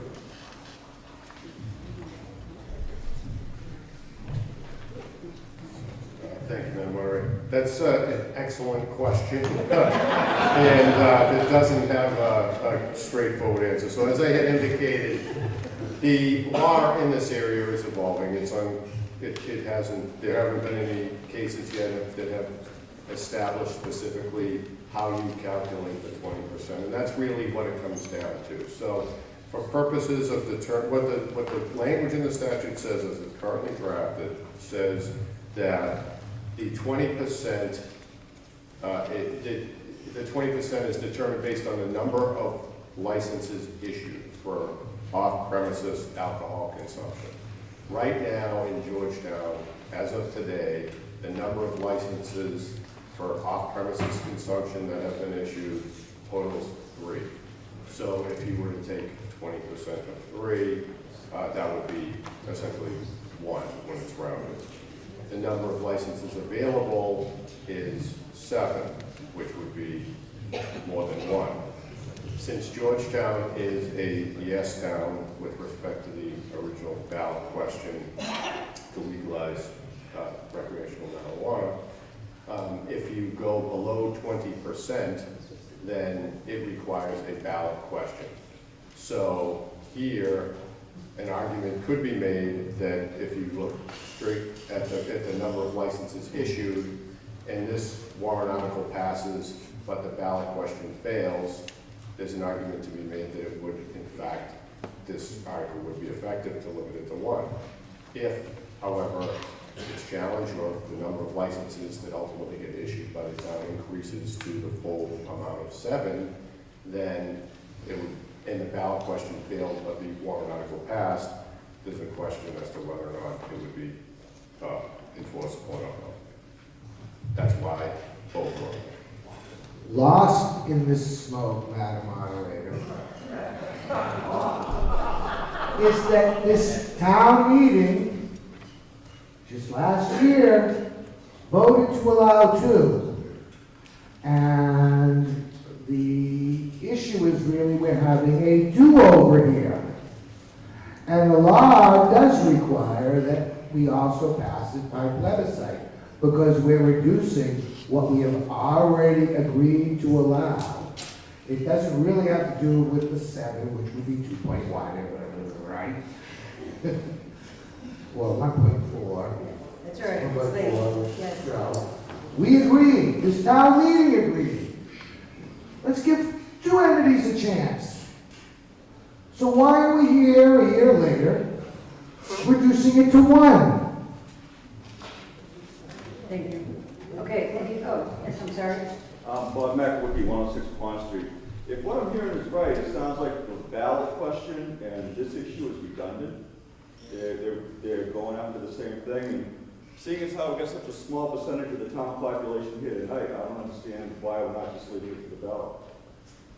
It's not exactly clear is the problem. Right. That's why we're doing it twice, because it's not exactly clear. Okay, that wasn't good enough. Thanks, Madam Moderator. In response to the question, if it depends, whether or not a ballot question is required depends on whether, first off, you were a yes town or a no town, and then second, whether you're reducing the number of retailers to fewer than 20%. So here, Georgetown was a yes town, and it would be, depending upon the calculation that's used, would be reducing it potentially to less than 20%. As a result, if in order to do that, if if you're a yes town and it's less than 20, fewer than 20%, it requires both a warrant article and a ballot question. It's similar to, like, for example, another situation where you'll see both a warrant article and a ballot question concerns a debt exclusion vote. For example, there'll be an article on the town meeting warrant to approve a borrowing subject to a proposition 2.5 debt exclusion. There is also a ballot question to determine whether or not the voters want to adopt that debt exclusion. So it's a similar type of situation. Move the question. Do you have something new to say, Mr. Levinson? Just a second. I'd just like to say, Madam Moderator, that in the last warrant article, we just voted to level the playing field for all of from the marijuana businesses and not exclude, by definition, certain ones in the district. I would say that voting yes on this tonight, the only one that's really going to be happy is the current retail distributor right now in town, Healthy Farms, or Mission. They're going to be very happy, and I'm sure they hope that you vote to limit it to just that. Thank you. Okay, we are now going to vote on Article 19. Limitation on the number of adult use marijuana retailers. All those in favor? Thank you. All those opposed? Thank you. And it's a majority vote, right? Okay, so that did not pass by a majority. Okay, Article 20. Amendment to Chapter 29, Building Construction. Mr. Locatilia.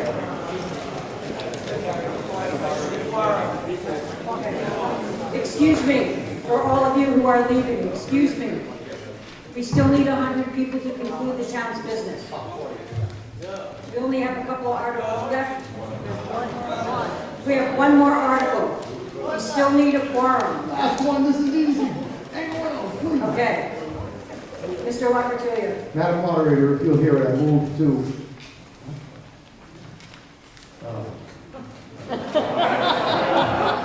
Madam Moderator, I move to approve Article 20 as printed in the warrant. Thank you. Second. Second. Thank you. Madam Moderator, I move to amend the motion. I move to delete and has a current effective date as of July 1st, 2019 during the superior construction. May comply with either the base code or the correct energy code and sole effective energy date as of January 1st, 2020 in subsection C is replaced with and is effective as of July 1st, 2019. What are you amending? Okay, which subsection C you're amending? Okay. So we need... Second. Okay. So we have a second? Second. On the amendment. Okay. Okay, so please give us an explanation, and discussion for now is limited to the discussion on the amendment on section C. Be as brief as possible. The total adoption of this whole stretch energy code is postulated on a date, and that date right now is to the effective date of 2020. The amendment asks that that be moved to 2019. And the reason for that is the stretch energy code adoption is crucial to the town being a green energy community and considered that by the state. If you are a green energy community, we're open to a great number of grants and special help from Garland Valley Planning Commission. So in section, you're talking about in section C? Doesn't say,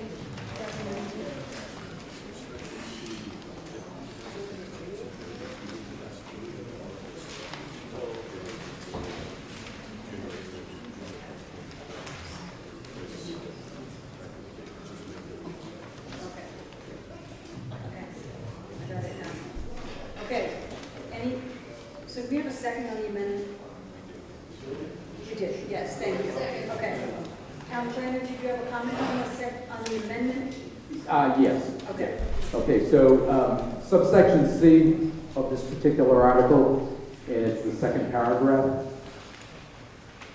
That paragraph with this amendment would read, the stretch energy code is enforceable by the building commissioner and is effective as of July 1, 2019. Okay. Thank you. Okay. Yes, Mr. Masisto, do you have a comment on the amendment? No. Okay. Any other comments on the amendment itself? Who's the building commissioner?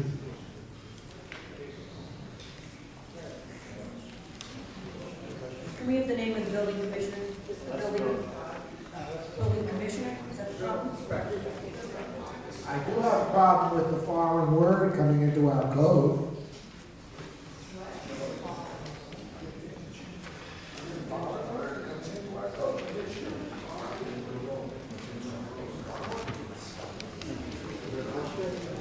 Okay. Any other questions on the amendment? No. Any other questions on the amendment? Well, since the amendment's affecting this paragraph, to me, it seems important because I don't believe that anywhere in our code do we define who the building commissioner is. We do define who the building inspector is, but we don't define who the building commissioner is. Okay, thank you. Okay. We're now going to vote on the amendment to change the language to make it effective July 1st, 2019. All those in favor? Thank you. All those opposed?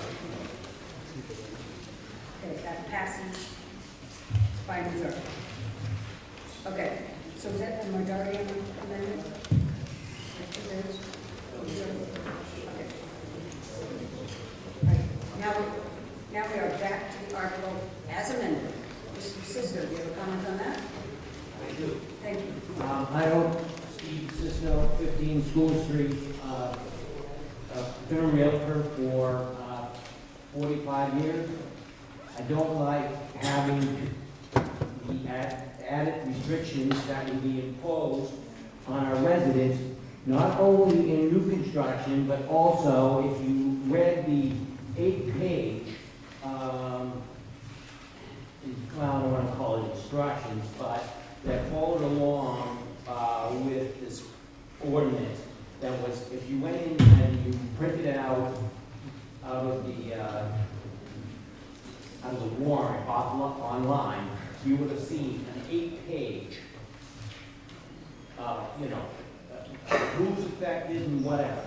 For instance, if you're going to tear out your bathroom or your kitchen and you expose the exterior wall, then under these rules, the building inspector can tell you what you need for installation, what kind of window you can place, certain amount of insulation, and so forth. So, to me, I really feel that imposes some rights that I have, and I'm being mandated to spend maybe more money than I should have to. And I don't think that, we have so many regulations with all of our boards that we should be forced to spend more money than we have to. You have to realize that the market itself is moving such that people are buying, the better equipment or the more energy efficient. That's fine. Let it move forward. But I don't like being forced to when I'm going to be doing my bathroom. When I take out that wall, the interior wall, all of a sudden, I have to be up to an energy code, which is higher than what is required now. Thank you. And I would also like to know what are the benefits that the town is going to receive that we just spoke about. Thank you. Okay, yes. Madam Chairman, thank you. This proposed stretch energy code is only for new construction, new houses being built in large commercial structures of 100,000 square feet or greater. It is not for, and it's not being proposed And you do, sir, you do have information pertaining to other ways that the stretch energy code can be adopted in other communities. For this community, it's only being proposed for new construction, and it's all for energy efficiency. And for instance, if the town does approve the stretch energy code, that's one of 5 criteria that we have to pass in order for Georgetown to become a green community. Right now, 253 of the 351 communities in Massachusetts, 79% of the population of Massachusetts and 71% of the municipalities are green communities. There's millions and millions of dollars of grant monies that are available to green communities. And this isn't an AOC thing. This is to make new construction more energy efficient. It's already being practiced everywhere. It's to the great benefit of this town to become a green community and to be able to participate with the hundreds of thousands of dollars that come to it or come with the adoption for the town of Georgetown. Again, we're automatically will be available to Georgetown $140,000 in grant money. We're going to be part of a grant assistance program that's being sponsored by the state and being administered by Merrimack Valley Planning Commission. So all of the work that's going to meet the criteria for Georgetown to become a green community will be met by being a member of this grant program that is being operated and organized by the Merrimack Valley Planning Commission. It's really a once-in-a-lifetime opportunity to get all of this work done at no cost to the town. I'd just like to comment. If that is the case, then why was the handout that was printed with the warrant in off the that was published by the selectmen or whatever? Why did that include the information about existing homes? And that is what I object to. And so until somebody is going to give me a revised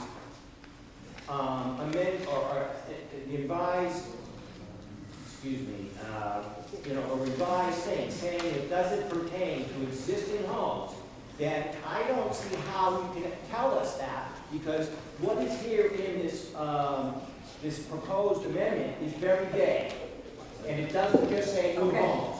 Okay, thank you. We got your point. Thank you. Madam Chairman, Yes. the planning board, myself as town planner, really feel that this stretch energy code is of utmost importance for the town to consider adopting. So much so that we invited the regional coordinator for the Green Communities program, Neil Duffy, here this evening.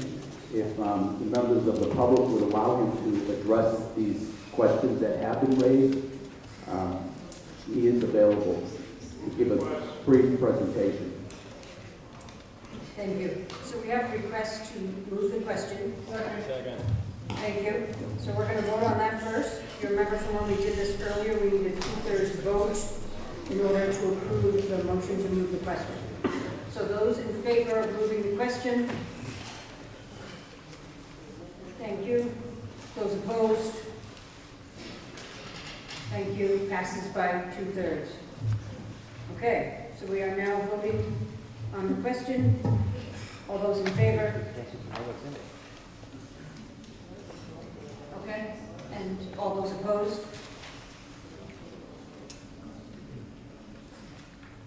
Is this a majority vote? Okay, I'm going to call for that vote again. So this is a majority vote. So Let all me hear what those Mr. Duffy has to say. All those in favor? Thank you. You have to All test those- it to know what's in it. All those opposed? It passes by majority. Passes by majority. Got it. Actually, I need a motion to dissolve town meeting, that's the correct language. Yeah, I have a Thank you. Second, thank you all, thank you for your patience, thank you to the staff.